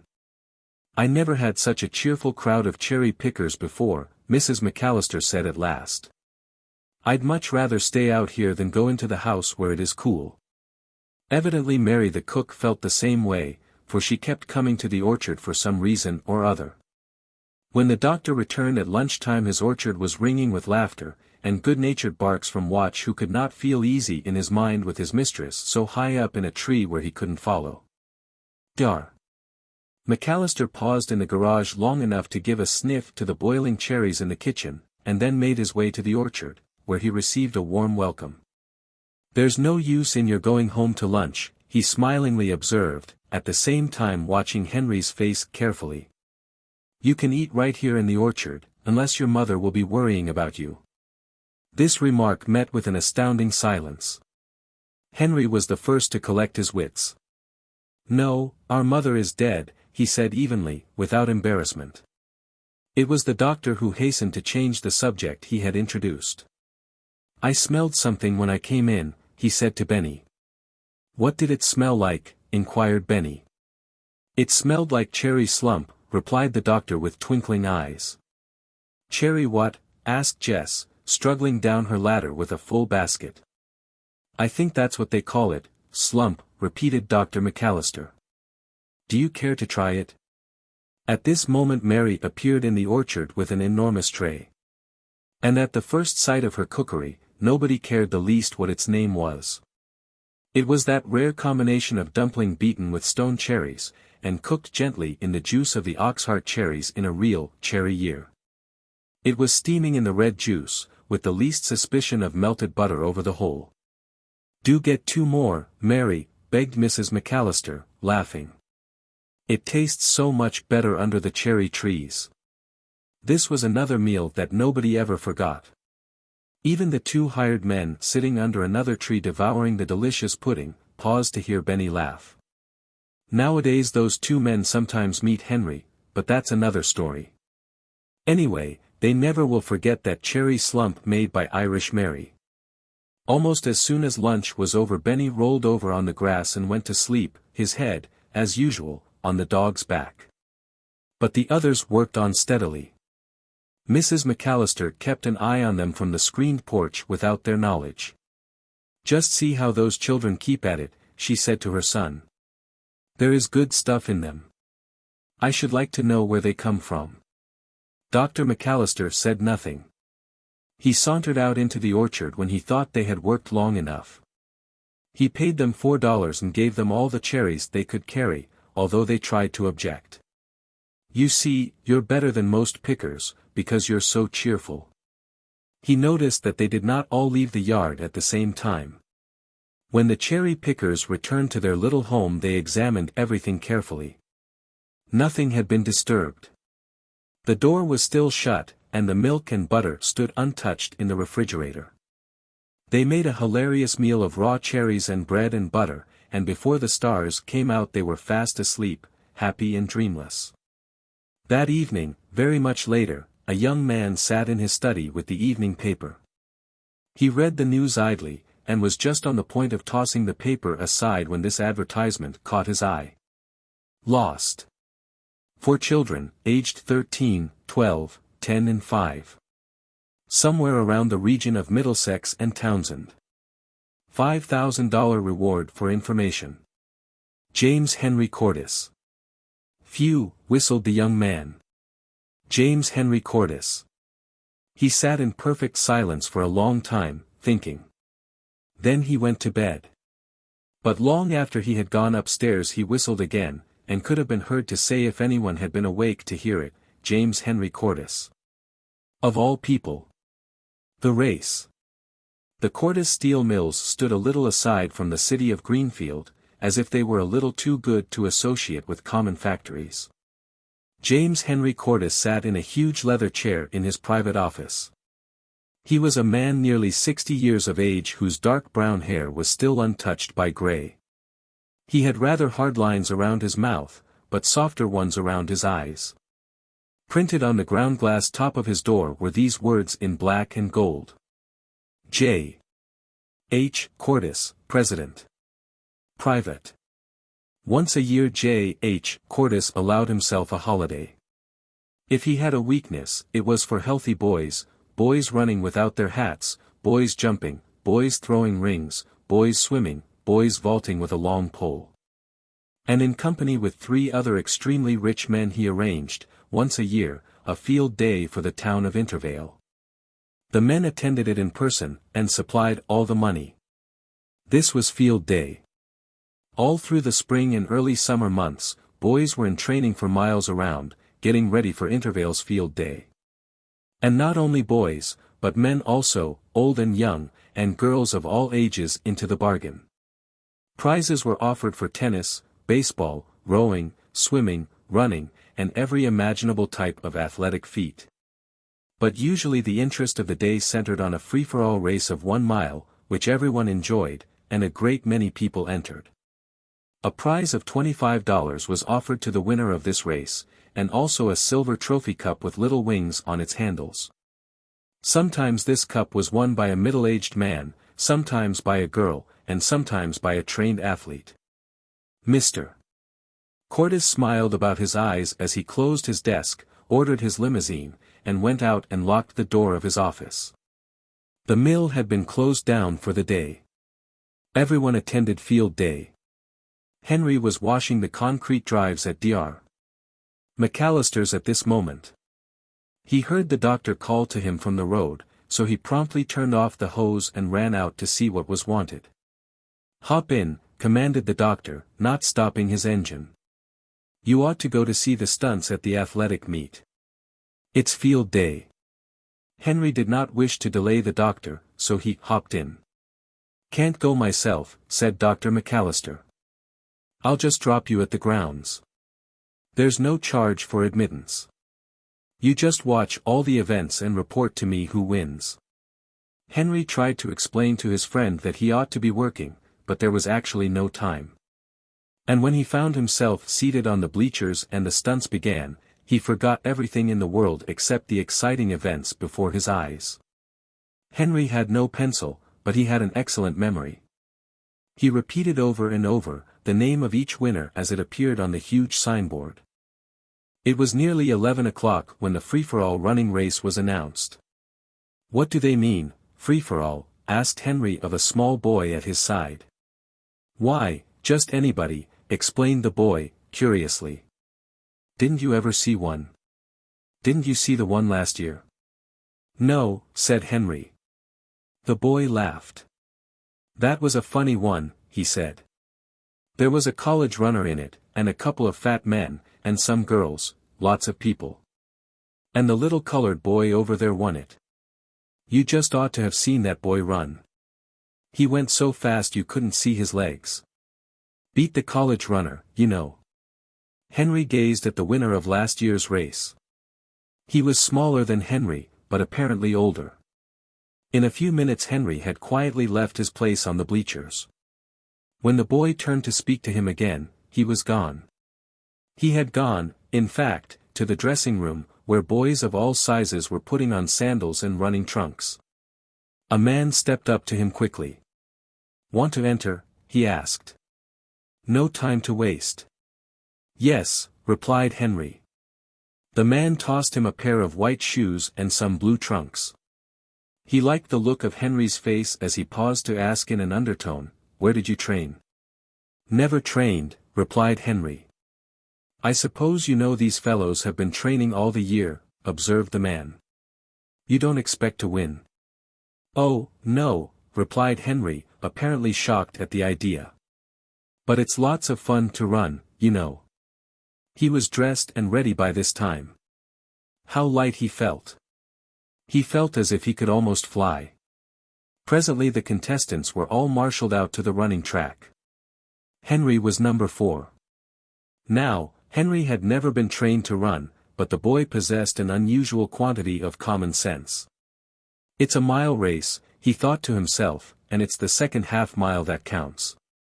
So it happened that this was the main thought in his mind when the starter's gong sounded and the racers shot away down the track. In almost no time, Henry was far behind the first half of the runners. But strangely enough, he did not seem to mind this greatly. It's fun to run, anyhow, he thought. It was fun, certainly. He felt as if his limbs were strung together on springs. He ran easily, without effort, each step bounding into the next like an elastic. After a few minutes of this, Henry had a new thought. Now you've tried how easy you can run, let's see how fast you can run. And then not only Henry himself, but the enormous crowd as well, began to see how fast he could run. Slowly he gained on the fellow ahead of him, and passed him. With the next fellow as a goal, he gradually crept alongside, and passed him with a spurt. The crowd shouted itself hoarse. The field all along the course was black with people. Henry could hear them cheering for number 4, as he pounded by. 6 runners remained ahead of him. Here was the kind of race the crowd loved, not an easily won affair between 2 runners, but a gradual victory between the best runner and overpowering odds. Henry could see the finish flag now in the distance. He began to spurt. He passed numbers 14 and 3. He passed 25, 6, and 1 almost in a bunch. Number 16 remained ahead. Then Henry began to think of winning. How much the $25 prize would mean to Jess and the rest. Number 16 must be passed. I'm going to win this race, he said quietly in his own mind. I'll bet you I am. The thought lent him speed. Number 4. Number 4, yelled the crowd. Henry did not know that the fellow ahead had been ahead all the way, and just because he, Henry, had slowly gained over them all, the crowd loved him best. Henry waited until he could have touched him. He was within 3 yards of the wire. He bent double, and put all his energy into the last elastic bound. He passed number 16, and shot under the wire. Then the crowd went wild. It scrambled over and under the fence, cheering and blowing its horns. Henry felt himself lifted on many shoulders and carried panting up to the reviewing stand. He bowed laughing at the sea of faces, and took the silver cup with its little wings in a sort of dream. It is a wonder he did not lose the envelope containing the prize, for he hardly realized when he took it what it was. Then someone said, "What's your name, boy?" Henry felt himself lifted on many shoulders. That called him to earth. He had to think quickly under cover of getting his breath. "Henry James," he replied. This was perfectly true, as far as it went. In a moment the enormous signboard flashed out the name. Henry James No. 4. Age 13. Winner of free-for-all. Meanwhile the man of the dressing room was busy locating Mr. Cordes of the Cordes Mills. He knew that was exactly the kind of story that old James Henry would like. "Yes, sir," he said smiling. I says to him, "You don't expect to win, of course." And he says to me, "Oh, no, but it's lots of fun to run, you know." "Thank you, sir," returned Mr. Cordes. "That's a good story. Bring the youngster over here, if you don't mind." When Henry appeared, a trifle shaken out of his daze and anxious only to get away, Mr. Cordes stretched out his hand. "I like your spirit, my boy," he said. "I like your running, too. But it's your spirit that I like best. Don't ever lose it." "Thank you," said Henry, shaking hands. And there was only one in the whole crowd that knew who was shaking hands with whom, least of all James Henry and Henry James. More education. With $25 in his hand, Henry felt like a millionaire as he edged through the crowd to the gate. "That's the boy," he heard many a person say when he was forced to hold his silver cup in view out of harm's way. When Dr. McAllister drove into his yard he found a boy washing the concrete drives as calmly as if nothing had happened. He chuckled quietly, for he had stopped at the fair grounds for a few minutes himself, and held a little conversation with the scorekeeper. When Henry faithfully repeated the list of winners, however, he said nothing about it. "What are you going to do with the prize?" queried Dr. McAllister. "Put it in the savings bank, I guess," replied Henry. "Have you an account?" asked his friend. "No, but Jess says it's high time we started one." "Good for Jess," said the doctor absently. "I remember an old uncle of mine who put $200 in the savings bank and forgot all about it. He left it in there till he died, and it came to me. It amounted to $1,600. "Phew," said Henry. "He left it alone for over 40 years, you see," explained Dr. McAllister. When Henry arrived at his little home in the woods with the $25, for he never thought of putting it in the bank before Jess saw it, he found a delicious lunch waiting for him. Jess had boiled the little vegetables in clear water, and the moment they were done she had drained off the water in a remarkable drainer, and heaped them on the biggest dish with melted butter on top. His family almost forgot to eat while Henry recounted the details of the exciting race. And when he showed them the silver cup and the money they actually did stop eating, hungry as they were. "I said my name was Henry James," repeated Henry. "That's all right." "So it is," affirmed Jess. "It's clever, too. You can use that name for your bank book." "So I can," said Henry, delighted. "I'll put it in the bank this very afternoon. And by the way, I brought something for dinner tonight." Jess looked in the bag. There were a dozen smooth, brown potatoes. "I know how to cook those," said Jess, nodding her head wisely. "You just wait." "Can't wait, hardly," Henry called back as he went to work. When he had gone, Benny frolicked around noisily with the dog. "Benny," Jess exclaimed suddenly, as she hung her dish towels up to dry, "it's high time you learned to read." "No school now," said Benny hopefully. "No, but I can teach you.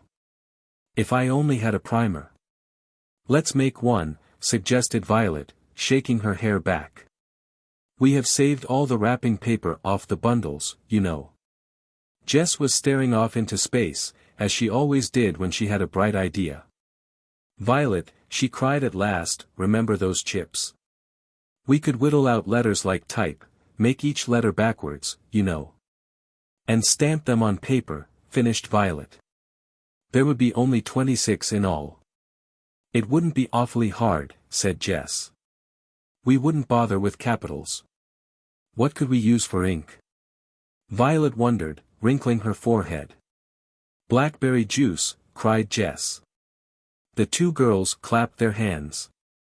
"Won't Henry be surprised when he finds that Benny can read?" Now from this conversation Benny gathered that this type business would take his sisters quite a while to prepare.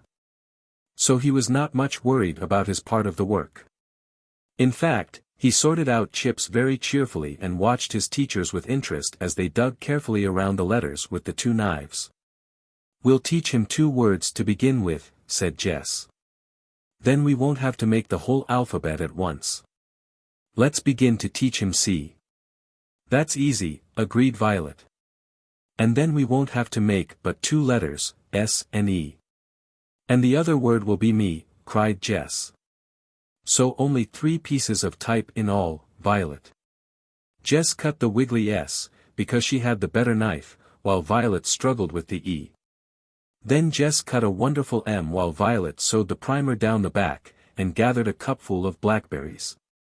As she sat by, crushing the juice from the berries with a stick, Jess planned the ink pad. "We'll have to use a small piece of the washcloth, I'm afraid," she said at last. But finally they were obliged to cut off only the uneven bits of cloth which hung around the edges. These they used for stuffing for the pad, and covered them with a pocket which Violet carefully ripped from her apron. When this was sewed firmly into place, and put into a small saucer, Jess poured on the purple juice. Even Benny came up on his hands and knees to watch her stamp the first S. It came out beautifully on the first page of the primer, purple and clean cut. The E was almost as good, and as for the M, Jess' hand shook with pure pride as she stamped it evenly on the page. At last the 2 words were completed. In fact, they were done long before Benny had the slightest idea his sisters were ready for him. He came willingly enough for his first lesson, but he could not tell the 2 words apart. "Don't you see, Benny?" Jess explained patiently. "This one with the wiggly S says C." But Benny did not see. "I'll tell you, Jess," said Violet at last. "Let's print each word again on a separate card. That's the way they do at school. And then let him point to C." The girls did this, using squares of stiff brown paper. Then they called Benny. Very carefully, Jess explained again which word said C, hissing like a huge snake to show him how the S sounded. Then she mixed the cards and said encouragingly, "Now, Benny, point to SSSE." Benny did not move. He sat with his finger on his lip. But the children were nearly petrified with astonishment to see Watch cock his head on one side and gravely put his paw on the center of the word. Now, this was only an accident. Watch did not really know one of the words from the other. But Benny thought he did. And was he going to let a dog get ahead of him? Not Benny. In less time than it takes to tell it, Benny had learned both words perfectly. "Good old Watch," said Jess. "It isn't really hard at all," said Benny. "Is it, Watch?" During all this experiment Jess had not forgotten her dinner. When you are living outdoors all the time you do not forget things like that. In fact both girls had learned to tell the time very accurately by the sun. Jess started up a beautiful little fire of cones. As they turned into red-hot ashes and began to topple over one by one into the glowing pile, Jess laughed delightedly. She had already scrubbed the smooth potatoes and dried them carefully. She now poked them one by one into the glowing ashes with a stick from a birch tree. Whenever a potato lit up dangerously she gave it a poke into a new position. And when Henry found her, she was just rolling the charred balls out onto the flat stones. "Burned 'em up?" queried Henry. "Burned, nothing," cried Jess energetically. "You just wait." "Can't wait, hardly," replied Henry smiling. "You said that a long time ago," said Benny. "Well, isn't it true?" demanded Henry, rolling his brother over on the pine needles. "Come," said Violet breathlessly, forgetting to ring the bell. "Hold them with leaves," directed Jess, "because they're terribly hot. Knock them on the side and scoop them out with a spoon and put butter on top." The children did as the little cook requested, sprinkled on a little salt from the salt shaker, and took a taste. "Ah," said Henry. "It's good," said Benny blissfully. It was about the most successful meal of all, in fact. When the children in later years recalled their different feasts, they always came back to the baked potatoes roasted in the ashes of the pine cones. Henry said it was because they were poked with a black birch stick. Benny said it was because Jess nearly burned them up. Jess herself said maybe it was the remarkable salt shaker which had to stand on its head always, because there was no floor to it. After supper the children still were not too sleepy to show Henry the new primer, and allow Benny to display his first reading lesson. Henry, greatly taken with the idea, sat up until it was almost dark, chipping out the remaining letters of the alphabet. If you should ever care to see this interesting primer, which was finally 10 pages in length, you might examine this faithful copy of its first page, which required 4 days for its completion. Henry always insisted that the rat's tail was too long, but Jess said his knife must have slipped when he was making the A, so they were even, after all. Ginseng. What Dr. McAllister ever did before Henry began to work for him would be hard to guess. There were certainly as many duties always waiting for him as he had time to do. And it made no difference to the industrious boy what the job was. Nothing was too hard or too dirty for him to attempt. One day the doctor set him at the task of clearing out his little laboratory. The boy washed bottles, pasted labels, and cleaned instruments for one whole morning. And more than one broken flask on its way to the rubbish heap was carefully carried up the hill to the hidden family. While Henry was busy carefully lettering a sticky label, he noticed a young man in the outer office who was talking with the doctor. "Can you tell me if this is real ginseng?" Henry heard him say. "It certainly is," returned Dr. McAllister. "They will give you $2 a pound for the root at any of the drugstores." Henry ventured to steal a peep, and found he could readily see the plant the man was holding. It was about a foot high with branching leaves and a fine feathery white flower. Henry knew it was exactly the same white puffball that he had noticed in Violet's vase that very morning. When the young man had gone, Henry said, "I know where I can find a whole lot of that plant." "Is that so?" replied the doctor kindly. "It's only the root, you know, that is valuable. But anyone who wants the bother of digging it up can sell any quantity of that." When Henry went home at noon he related enough of this incident to set his sisters to work in good earnest. They started out with both knives and 2 strong iron spoons, and the kettle. And with Benny to run about finding every white flower he could, the girls succeeded, with a great deal of hard digging, in finding enormous quantities of ginseng root.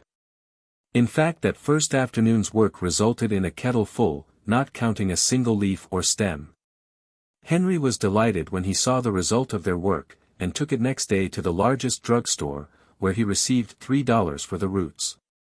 Without any hesitation Henry paid a visit to the dry goods store, and came home with a pair of new brown stockings for Benny. That was a great day in the woods. Benny gave them no peace at all until they had admired his wonderful new stockings, and felt of each rib. There had been one other thing that Benny had given them no peace about. On the night when the children had crept so quietly away from the baker's wife, Jess had forgotten to take Benny's bear. This bear was a poor-looking creature, which had once been an expensive bright-eyed teddy bear made of brown plush. But Benny had taken it to bed every single night for 3 years, and had loved it by day, so that it was not attractive to anyone but himself. Both eyes were gone, and its body was very limp, but Benny had certainly suffered a great deal trying to sleep in a strange bed without his beloved bear. Jess, therefore, had plans on foot, the moment she saw Benny's new stockings. She washed the old brown stockings with their many neat darns, and hung them up to dry. And early in the afternoon she and Violet sat with the work-bag between them, each with a stocking. With Benny sitting by to watch proceedings, Jess mapped out a remarkable teddy bear. One stocking, carefully trimmed, made the head and body, while the other furnished material for 2 arms, 2 legs, and the stuffing. Jess worked hard over the head, pushing the padding well into the blunt nose. Violet embroidered 2 beautiful eyes in black and white, and a jet-black nose-tip. "You must make a tail, too, Jessie," said Benny, watching her snip the brown rags. "Bears don't have tails, Benny," argued Jess, although she wasn't exactly sure she was right. Your old bear didn't have any tail, you know. But this bear has a tail, though, returned Benny, knowing that Jess would put on 2 tails if he insisted. And it was true. His bear finally did have a tail. What kind of tail? Asked Jess helplessly at last. Bushy, long and slim, or cottontail? Long and slim, decided Benny with great satisfaction, so I can pull it. Benny! Cried Jess, laughing in spite of herself. But she made a tail, long and slim, exactly as Benny ordered, and sewed it on very tightly, so that it might be pulled if desired. She fastened on the legs and arms with flat hinges, so the bear might sit down easily, and added at last a pair of cunning flappy ears and a gay collar of braided red string from a bundle. What's his name, Jessie? Inquired Benny, when the wonderful bear was finally handed over to him. His name, repeated Jess. Well, you know he's a new bear, he isn't your old one, so I wouldn't call him Teddy. Oh, no, said Benny, shocked. This is not Teddy. This has a pretty tail. Of course, agreed Jess, trying not to laugh. Well, you know we sold that ginseng to pay for your new stockings. And if you hadn't had your new ones, we couldn't have made this bear out of your old ones. You want his name to be Stockings? Asked Benny politely. Stockings? No, answered Jess. I was thinking of ginseng. Ginseng? Echoed Benny, thinking deeply. That's a nice name. All right, I think Ginseng will be a good bear, if Wachi doesn't bark at him. And from that moment the bear's name was Ginseng as long as he lived, and he lived to be a very old bear indeed. Trouble. The days went merrily by for the freight car family.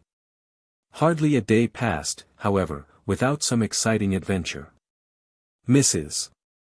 McAllister, finding out in some way that Violet was a clever seamstress, sent home fine linen handkerchiefs for her to hem. Each one had a tiny colored rose in the corner, and Violet was delighted with the dainty work. She sat sewing daily by the swimming pool while Benny sailed wonderful boats of chips, and waded around to his heart's content. The freight car pantry now held marvelous dishes rescued from the dump.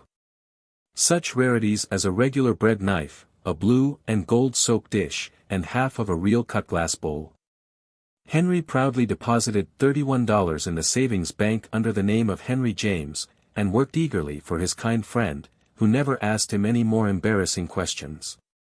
Benny actually learned to read fairly well. The girls occupied their time making balsam pillows for the 4 beds, and trying to devise wonderful meals out of very little material.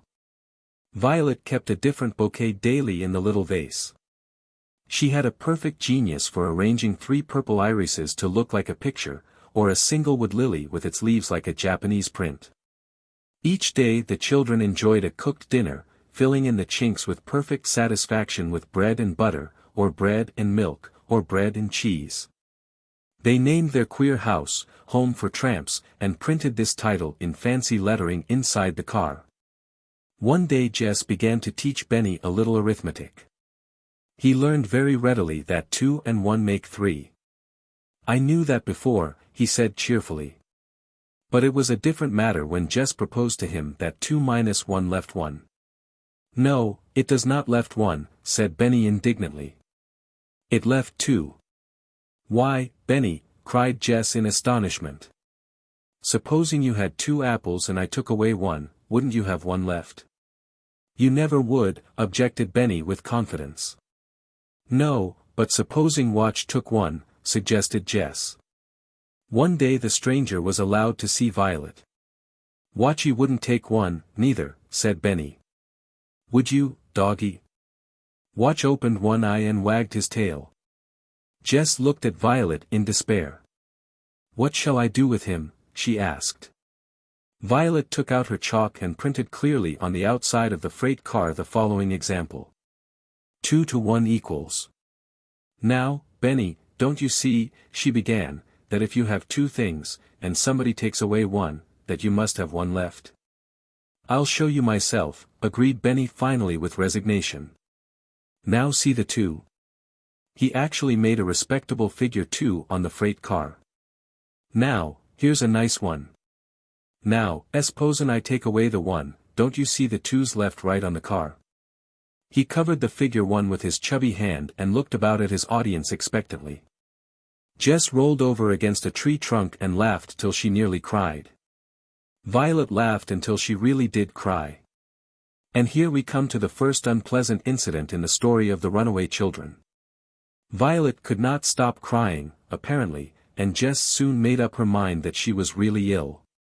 She helped her carefully into the car, and heaped all the pine needles around and under her, making her the softest bed she could. Then she wet cloths in the cool water of the brook and laid them across her little sister's hot forehead. "How glad I am that it is time for Henry to come," she said to herself, holding Violet's slender brown hands in her cool ones. Henry came promptly at the usual time. He thought she had a cold, he said. And this seemed likely, for Violet began to cough gently while the rest ate a hasty supper. "We don't want to let her go to a hospital if we can possibly help it," said Henry, more troubled than he cared to show. "If she goes there we'll have to give her name, and then grandfather will find us surely." Jess agreed, and together the two older children kept changing the cool cloths on Violet's aching head. But about 10 o'clock that night Violet had a chill. She shivered and shook, and her teeth chattered so that Jess could plainly hear them. Apparently nothing could warm the little girl, although she was completely packed in hay and pine needles. "I'm going down to Dr. McAllister's," said Henry quietly. "I'm afraid Violet is very ill." Nobody ever knew how fast he ran down the hill. Even in his famous race, Henry hardly touched his present speed. He was so thoroughly frightened that he never stopped to notice how quickly the doctor seemed to understand what was wanted. He did not even notice that he did not have to tell the doctor which way to drive his car in order to reach the hill. When the car reached the road at the base of the hill, Dr. McAllister said shortly, "Stay here in the car," and disappeared up the hill alone. When the doctor returned he was carrying Violet in his arms. Jess and Benny and Watch were following closely. Nobody spoke during the drive to the McAllister house as they flew through the darkness. When they stopped at last, the doctor said 3 words to his mother, who opened the door anxiously. The 3 words were, "Pneumonia, I'm afraid." They all heard it. Irish Mary appeared from the kitchen with hot water bottles and warm blankets, and Mrs. McAllister flew around, opening beds and bringing pillows. A trained nurse in a white dress appeared like magic from nowhere in particular. They all worked as best they could to get the sick child warmed up.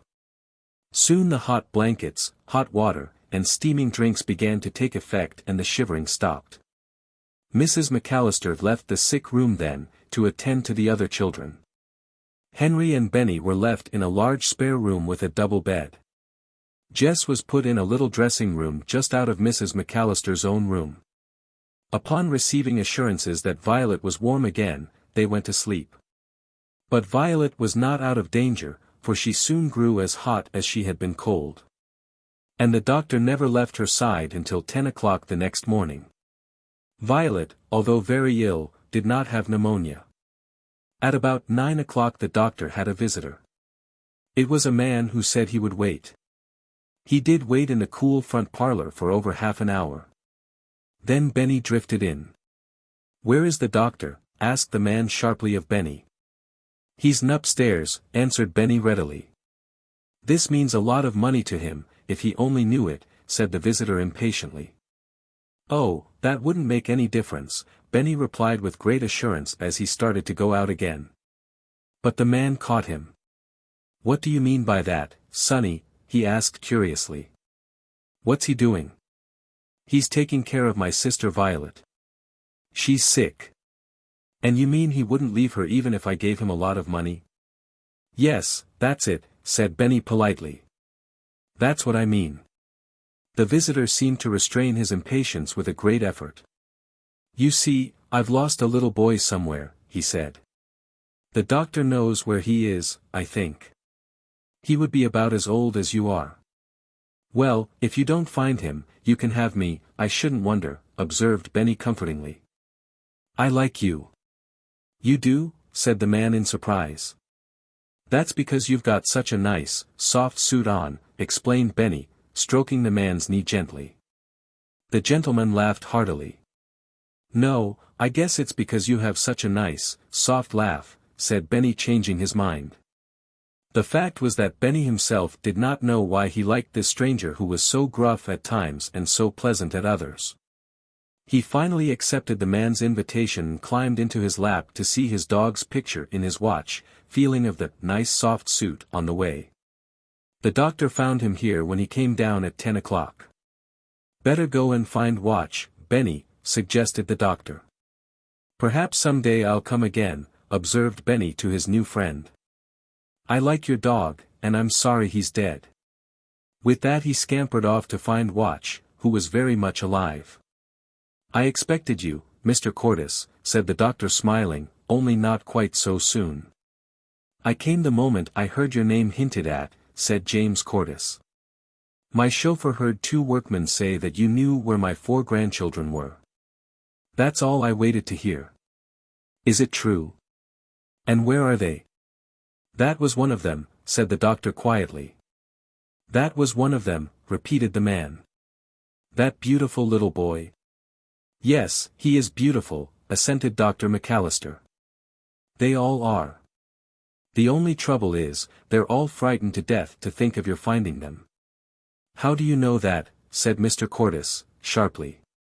They've changed their name. At least the older boy did. In public, too. What did he change it to? Dar. McAllister watched his visitor's face closely while he pronounced the name clearly, Henry James. A flood of recollections passed over the man's face, and he flushed deeply. That boy, he exclaimed. That wonderful running boy. Then events began to move along rapidly. Caught. They never will go with you in this world, declared Mrs. McAllister finally to the distracted grandfather, unless you give us time to break the news gradually. And above all, when Violet is so ill. Couldn't I see them? Begged the man, almost like a boy. I could pretend I was a friend of yours, visiting you, who liked children. I would promise not to tell them until you consented. That might do, said Dr. McAllister. If they grew to like you before they knew who you were, it would make things easier, certainly. So James Henry Cordis' chauffeur was sent for a gold monogrammed suitcase and his young man to wait upon him, and Irish Mary held up her hands in despair when she learned for whom she must cook. Don't you worry, Mary Bridget Flynn, said Dr. McAllister with emphasis. You could cook for the King of England. Just make one of your peach shortcakes for lunch and broil a chicken, and I'll answer for him.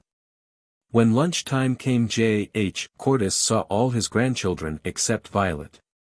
He smiled with delight when he saw Jess coming down the stairs in her womanly fashion.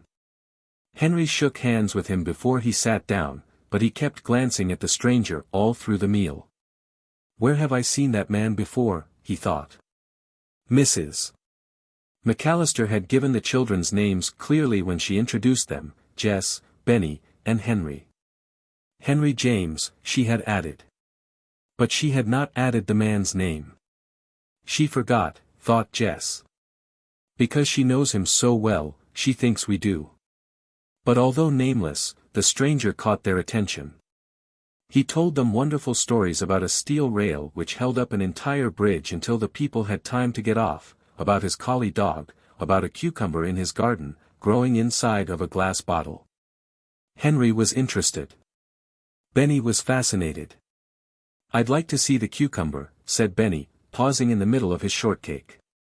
Would you, indeed, said Mr. Cordis, delighted. Some day, if Mrs. McAllister is willing, you and I will ride over to my garden and pick it. And we'll bring it to Violet? Asked Benny, waiting breathlessly for an answer. We'll bring it to Violet, agreed Mr. Cordis, resuming his shortcake. After lunch he went to sleep in the easy chair in the doctor's big office. That is, he threw his head back and shut his eyes, and breathed very heavily. Jess went through the room once with ice water, humming, for Violet was better. But the moment she saw the stranger asleep, she stopped her singing abruptly and tiptoed the rest of the way. Then as suddenly she turned around and came back, and very carefully shoved a cushion under the man's feet. It was so gently done that even if he had been really asleep, he would never have wakened. As it was, he could not resist opening one eye the slightest crack to see the bright chestnut hair as it passed out of sight. No, he thought to himself, if she really hated me, she would never have done that. But the children were very far from hating him. They liked him immensely. And when at last, one day, he was allowed to see Violet, and came softly into her room with a nosegay of fragrant English double violets, for her, they loved him. He won all their hearts when he patted her dark head and told her very simply that he was sorry she had been sick. It would be hard to say that J.H. Cordis ever had a favorite grandchild, but certainly his manner with Violet was very gentle. It was clear to every one, even to the anxious nurse, that the stranger was not tiring the sick child. He told her in a pleasant everyday voice about his garden and his greenhouses where the violets came from, about the old Swede gardener who always said he must fota the violets. "I'd love to see him," said Violet earnestly. "How long you going to stay here?" Benny piped up. It was not altogether a polite question, but it was clear to them all that Benny wanted him to stay, so they all laughed. "As long as they'll let me, my boy," answered the stranger quietly. Then he left the sick room, for he knew he should not stay long. But something in the man's last sentence rang in Henry's ears. He repeated it over and over in his mind, trying to remember where he had heard that same voice say, "my boy." He made an excuse to work in the flower beds along the veranda, in order to glance occasionally at the man's face, as he sat under a tree reading.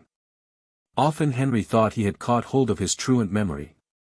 Then the man turned his head and he lost it again altogether. But suddenly it came to him, as the man smiled over his book, it was the man who had shaken hands with him on the day of the race. And he had said, "I like your spirit, my boy." That was it. Henry sat down out of sight and weeded geraniums for a few moments. It is a wonder he did not pull up geraniums instead of weeds, his mind was so far away. "I didn't remember him at first, because I was so jolly excited when he shook hands with me," decided Henry.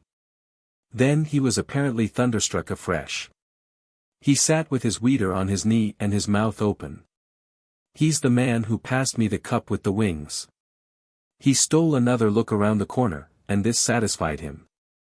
"Same man exactly," he said. When he had finished the flower bed he thought he heard the young doctor moving in the office. He stuck his head in the open door. The doctor sat at his desk, taking notes from a book. "Do you know who presented the prizes field day?" asked Henry curiously. "Know what his name was?" "James Cordis, of the steel mills," replied the doctor carelessly. "J.H. Cordis, over in Greenfield." Dr. McAllister, to all appearances, returned to his notes. His eyes were lowered, at any rate. But for Henry the skies were reeling. He withdrew his head and sat still on the step. That delightful man his grandfather? It was impossible. He was too young, to begin with. Henry expected a white-haired gentleman with a cane and a terrible voice. But all the time, he knew in his soul that it was not only possible, but really true. He recalled the man's reply to Benny's direct question. He had said he was going to stay as long as they would let him. Could it be that the man knew them without introducing himself? A perfect torrent of thoughts assailed Henry as he sat crouched on the office steps. It was clear to him now that Mrs. McAllister had failed to mention his name on purpose. It was a wonder Benny hadn't asked what it was, long before this. He noticed that the man was getting out of his chair under the trees. "It's now or never," thought Henry. "I've got to know." He walked eagerly after the man who was going toward the garden with his back turned. Henry easily caught up with him, breathing with difficulty. The man turned around. "Are you James Henry Cordis of Greenfield?" panted Henry. "I am, my boy," returned the man with a long look. "Does that question of yours mean that you know that I know that you are Henry James Cordis?" "Yes," said Henry, simply. The man's eyes filled with tears, and J.H. Cordes of the steel mills shook hands for the third time with his grandson, H.J. Cordes of the Home for Tramps. A new grandfather. In less than an hour the town was buzzing with the news. The chauffeur told the maids and the maids told the grocery man, and the grocery man went from house to house telling that old James Cordes had found his 4 grandchildren at last. In fact, the biggest part of the town knew it before the children themselves.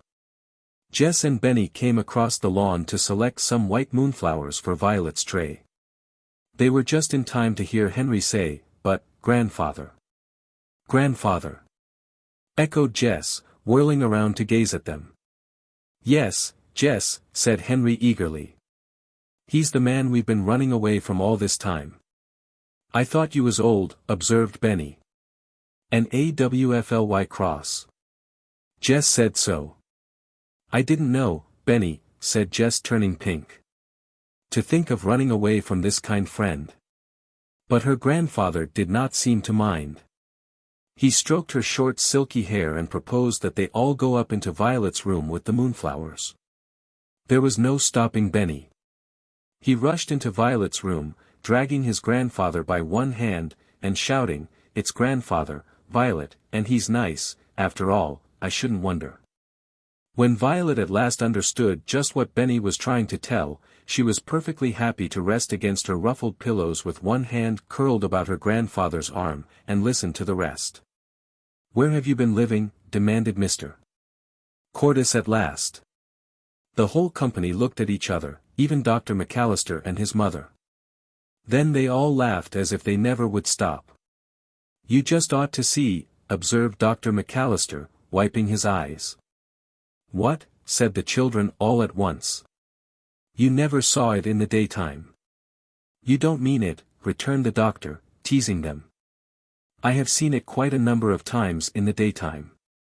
"Seen what, in heaven's name?" asked Mr. Cordes at last. Then they told him, interrupting each other to tell about the beds of pine needles, the wonderful dishes, the freight car roof over all, the fireplace, and the swimming pool. "That's where Violet got her bronchitis," observed the doctor, "sitting by that pool. She shouldn't have done it." "I thought so from the first." "You thought so?" repeated Henry, puzzled. "How did you know she sat by it?" "I'm sure I didn't myself." "I was your most frequent visitor," declared the doctor, enjoying himself hugely. "I hope you were our only one," said Jess with her mouth open. "Well, I think I was," said the doctor. "The first night after Henry mowed my lawn I followed him as far as the hill to see where he lived." "Why did you do that?" interrupted Mr. Cordes. "I liked his looks," returned the doctor. "And I noticed that he didn't tell much about himself, so I was curious." "But you surely didn't see the freight car then," said Jess. "No, but I came back that night and hunted around," replied Dr. McAllister. "At about 11 o'clock. Henry cried. The doctor assented. "Our rabbit," said Henry and Jess together. "I made as little noise as possible when I saw the freight car. Then I saw the door move, so I thought someone was inside. And when I heard the dog bark I was sure of it, and went home." "But you came back?" questioned Jess.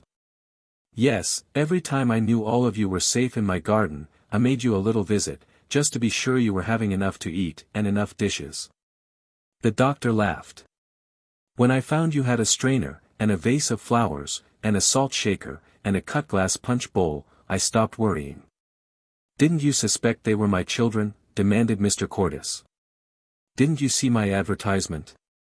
Why didn't you notify me at once?" "They were having such a good time," confessed the doctor. "And I was, too. I just wanted to see how long they could manage their own affairs.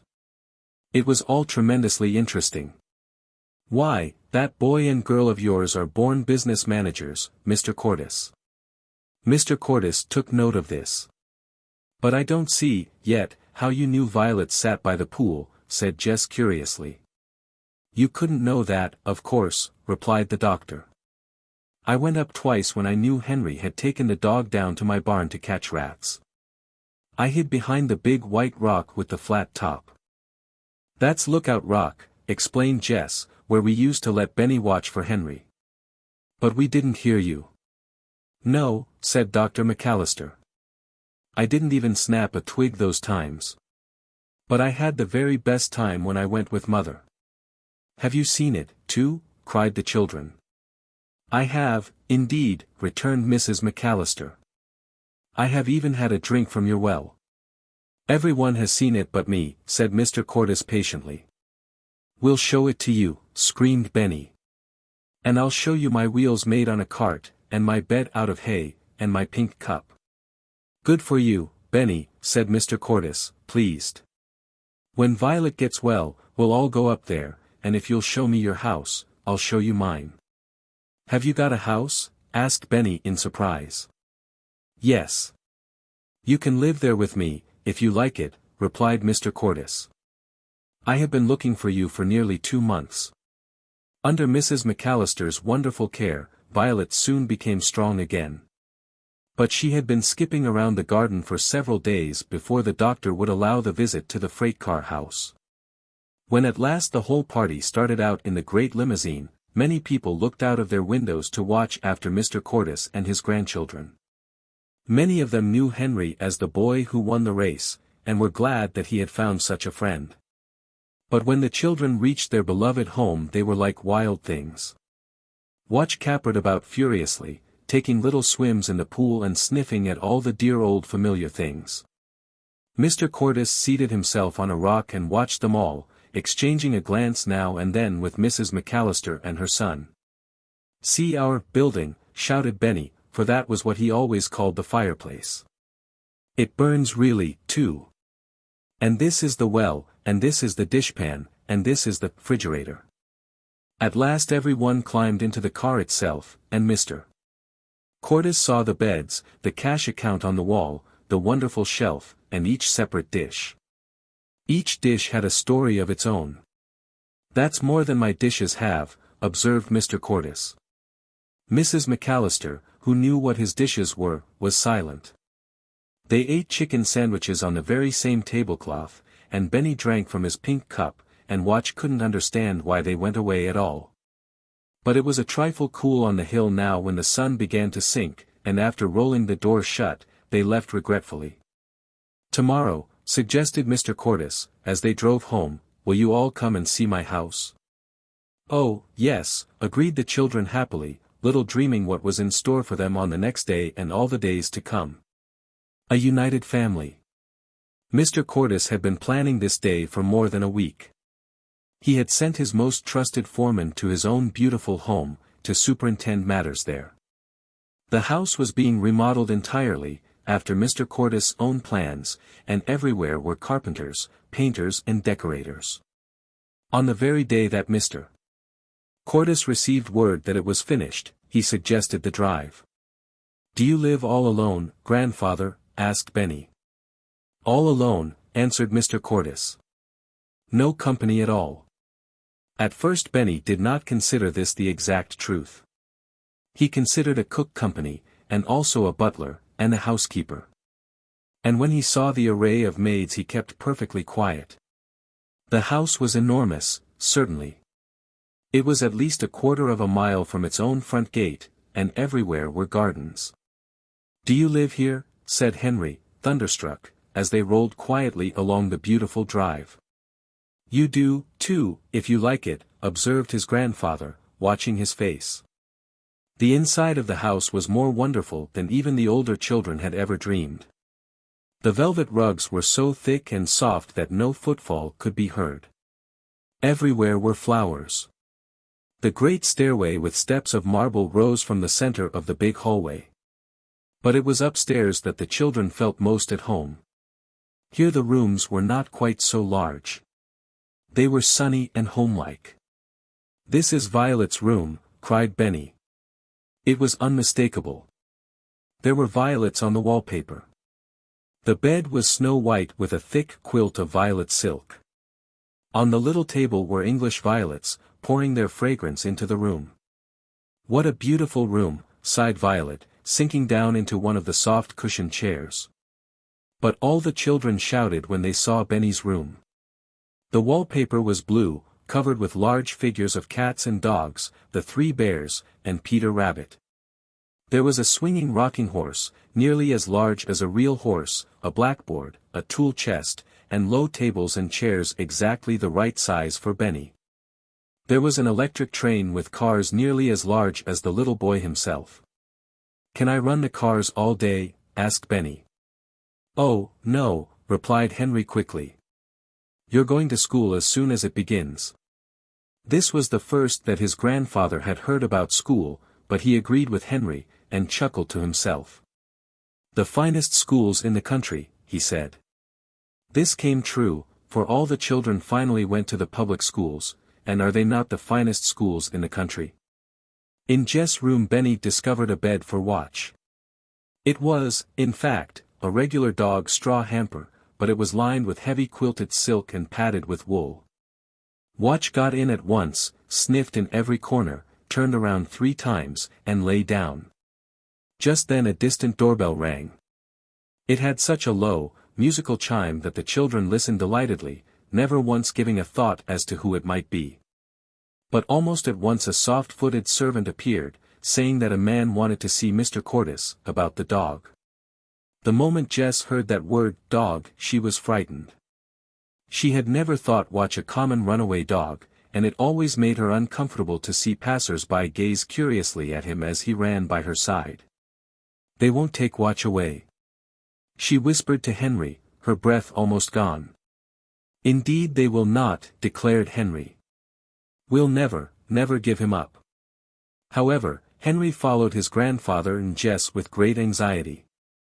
It was indeed about Watch that the man wanted to talk, and Jess' heart sank again when she saw the dog jump delightedly upon the man, and return his caresses with short barks. "He's a runaway, sir, from my kennels out in Townsend," the man explained to Mr. Cordis. "I have 200 Airedales out there, and this one was sold the day before he ran away. So you see I have to turn him over to the lady I sold him to." "Oh, no, you don't," returned Mr. Cordis quickly. "I will give you 3 times what the dog is worth." The man glanced around uneasily. "I couldn't do that, sir," he explained. "You see, it isn't a question of money. It's a question of my promised word to the lady." Mr. Cordis failed to see. "She can find another dog, among 200 Airedales, I guess," he returned. "And, besides, you don't know positively that this is the right dog." "Excuse me," replied the man, very much embarrassed, "he's the dog, all right. He knows me, as you see. His name is Rough Number 3. He has a black spot inside his ear." It was too true. Indeed, at the mere mention of his name the dog cocked an ear and wagged his tail. But he had seated himself as close to Jess as possible, and licked her hand when she patted him. But it appeared that Henry could understand the man's position even if Mr. Cordis could not. He now put in a timid word of his own. "If the lady would agree to let the dog go, would you be willing?" "Sure," said the man, shooting a glance at Henry. "I almost know anyone would let us keep Watch, grandfather," said Henry earnestly, "if they knew how much he had done for us." "I'm sure of it, my boy," returned Mr. Cordis kindly. The fact that Henry had been the first to make headway with the dog fancier, had not escaped him. But it was clear that Jess would not be able to sleep until the matter had been settled, so the moment the man had gone, the children set out from their beautiful new home to the address of the lady who had bought Watch. The big car purred along from Greenfield to Townsend in no time. And the whole family, including Watch himself, trooped up the veranda steps to interview the lady who held it in her power to break their hearts, or to make them very happy. She was not terrible to look at. In fact she was quite young, quite lively, and very, very pretty. She asked them all to sit down, which they did gravely, for even Benny was worried about losing Watchy, his favorite pillow. He could not wait for his grandfather to begin. He struggled down from his chair and dashed over to the young lady saying, in one breath, "You'll let us keep Watchy, please, won't you, because we want him so bad, and Jess didn't know he was your dog." By degrees the lady understood just what dog it was. "We have had him so long," explained Henry, eagerly, "it would be almost like letting Benny go away. Watch never leaves us even for a minute, ever since Jess took the briar out of his foot." "So you are the children who lived in the freight car," observed the lively young lady. "I've heard all about that. How did you like it?" "All right," replied Henry, with an effort. "But we never could have done it without Watch. He stayed and looked after the girls while I was away, and he just thinks everything of Jess." "Well," said the young lady, laughing, "I can see you're worrying terribly about that dog. Now listen. I wouldn't take that dog away from you any more than I'd take Benny. In fact, not so much. I think maybe I'd like to keep Benny instead." Benny was apparently quite willing that she should. He climbed into her lap before anyone could stop him, and gave her one of his best bear hugs. And from that moment they were firm friends. But the children always spoke of her as the lady who owns Watch, although Mr. Cordis paid for the dog in less time than you can imagine. It made no difference to the children that Watch was a very valuable dog. They had loved him when he had not been worth a cent. And now they loved him more, simply because they had so nearly lost him. It was a happy and reunited family which gathered around the Cordis dining table that evening. The maid smiled in the kitchen to hear the children laugh. And the children laughed because Watch actually sat up at the table in the seat of honor beside Jess, and was waited upon by a butler. Safe. Would you ever dream that 4 children could be homesick in such a beautiful house as Mr. Cordis? Jess was the first one to long for the old freight car. "Oh grandfather," she said one morning, "I wish I could cook something once more in the old kettle." "Go out in the kitchen," said her grandfather, "and mess around all you like. The maids will help you." Jess brightened up at once, and flew out into the kitchen, where 3 or 4 maids brought her everything she wanted to cook with. And Benny was the last one to wish for his old home. "Grandfather," he said one day, "I wish I could drink this milk out of my own pink cup." This set Mr. Cordis to thinking. He had plenty of pink cups, it is true, but none of them were as dear to Benny as his own. "I think I shall have to surprise you children," said Mr. Cordis at last. "But before the surprise comes, perhaps you would like to see Benny's pony." Then he led the way to the stables. He owned several beautiful horses already, and nearly a dozen wonderful cars. But nothing was half so interesting as the pony. He was very small and very fat and black. His wavy tail was so long that it nearly touched the ground. And his name was Cracker, because his birthday fell on the 4th of July, when firecrackers were popping. Benny took a short ride around the stable, being held on by a groom. But the second time around, he said, "Cracker doesn't need you to hold on to him, I shouldn't wonder," and trotted around with great delight, without help. All the others sat down on the fragrant hay to watch him ride. "What am I going to do when I grow up, grandfather?" asked Henry. "You're going to take my place, Henry, as president of the steel mills," replied Mr. Cordis. "You will do it better than I ever have." And one day this came true, just as most of Mr. Cordis' prophecies did. "And what am I going to do?" asked Jess, curiously. "All you children must go to school and then to college. Then you may do whatever you choose for a living," replied Mr. Cordis. This also came true. "Of course I have more than enough money to support us all," went on Mr. Cordis, "but if you have something to do, you will be happier." This not only came true, but it is always and forever true, all over the world. "Am I going to college tomorrow?" asked Benny, stopping his little pony in front of the group. "Not tomorrow, Benny," said his grandfather, laughing. "But I'm glad you reminded me. All you children must go over to Dr. McAllister's tomorrow, and stay while the surprise comes." "Is the surprise very nice?" asked Benny. "No, not very," replied Mr. Cordis with a twinkle. "Did it cost a great deal?" asked Jess. "It didn't cost me anything," answered her grandfather. "The only thing I shall have to pay will be express." He didn't tell them that the express cost him several $100s. However, next day the children rode gladly over to see the kind doctor. They stayed until Mr. Cordes telephoned to them that the surprise was ready. And then Mrs. McAllister and her son rode back with them in the big car. Mr. Cordes was as happy as a boy. He led the merry little procession out through his many gardens, past the rose garden, through the banks of purple asters.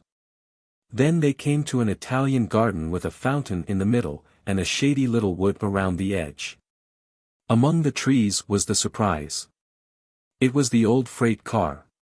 The children rushed over to it with cries of delight, pushed back the dear old door, and scrambled in. Everything was in place. Here was Benny's pink cup, and here was his bed. Here was the old knife which had cut butter and bread, and vegetables, and firewood, and string, and here were the letters for Benny's primer. Here was the big kettle and the tablecloth. And hanging on a nearby tree was the old dinner bell. Benny rang the bell over and over again, and Watch rolled on the floor and barked himself hoarse. The children were never homesick after that. To be sure, a dull and ugly freight car looked a little strange in a beautiful Italian garden.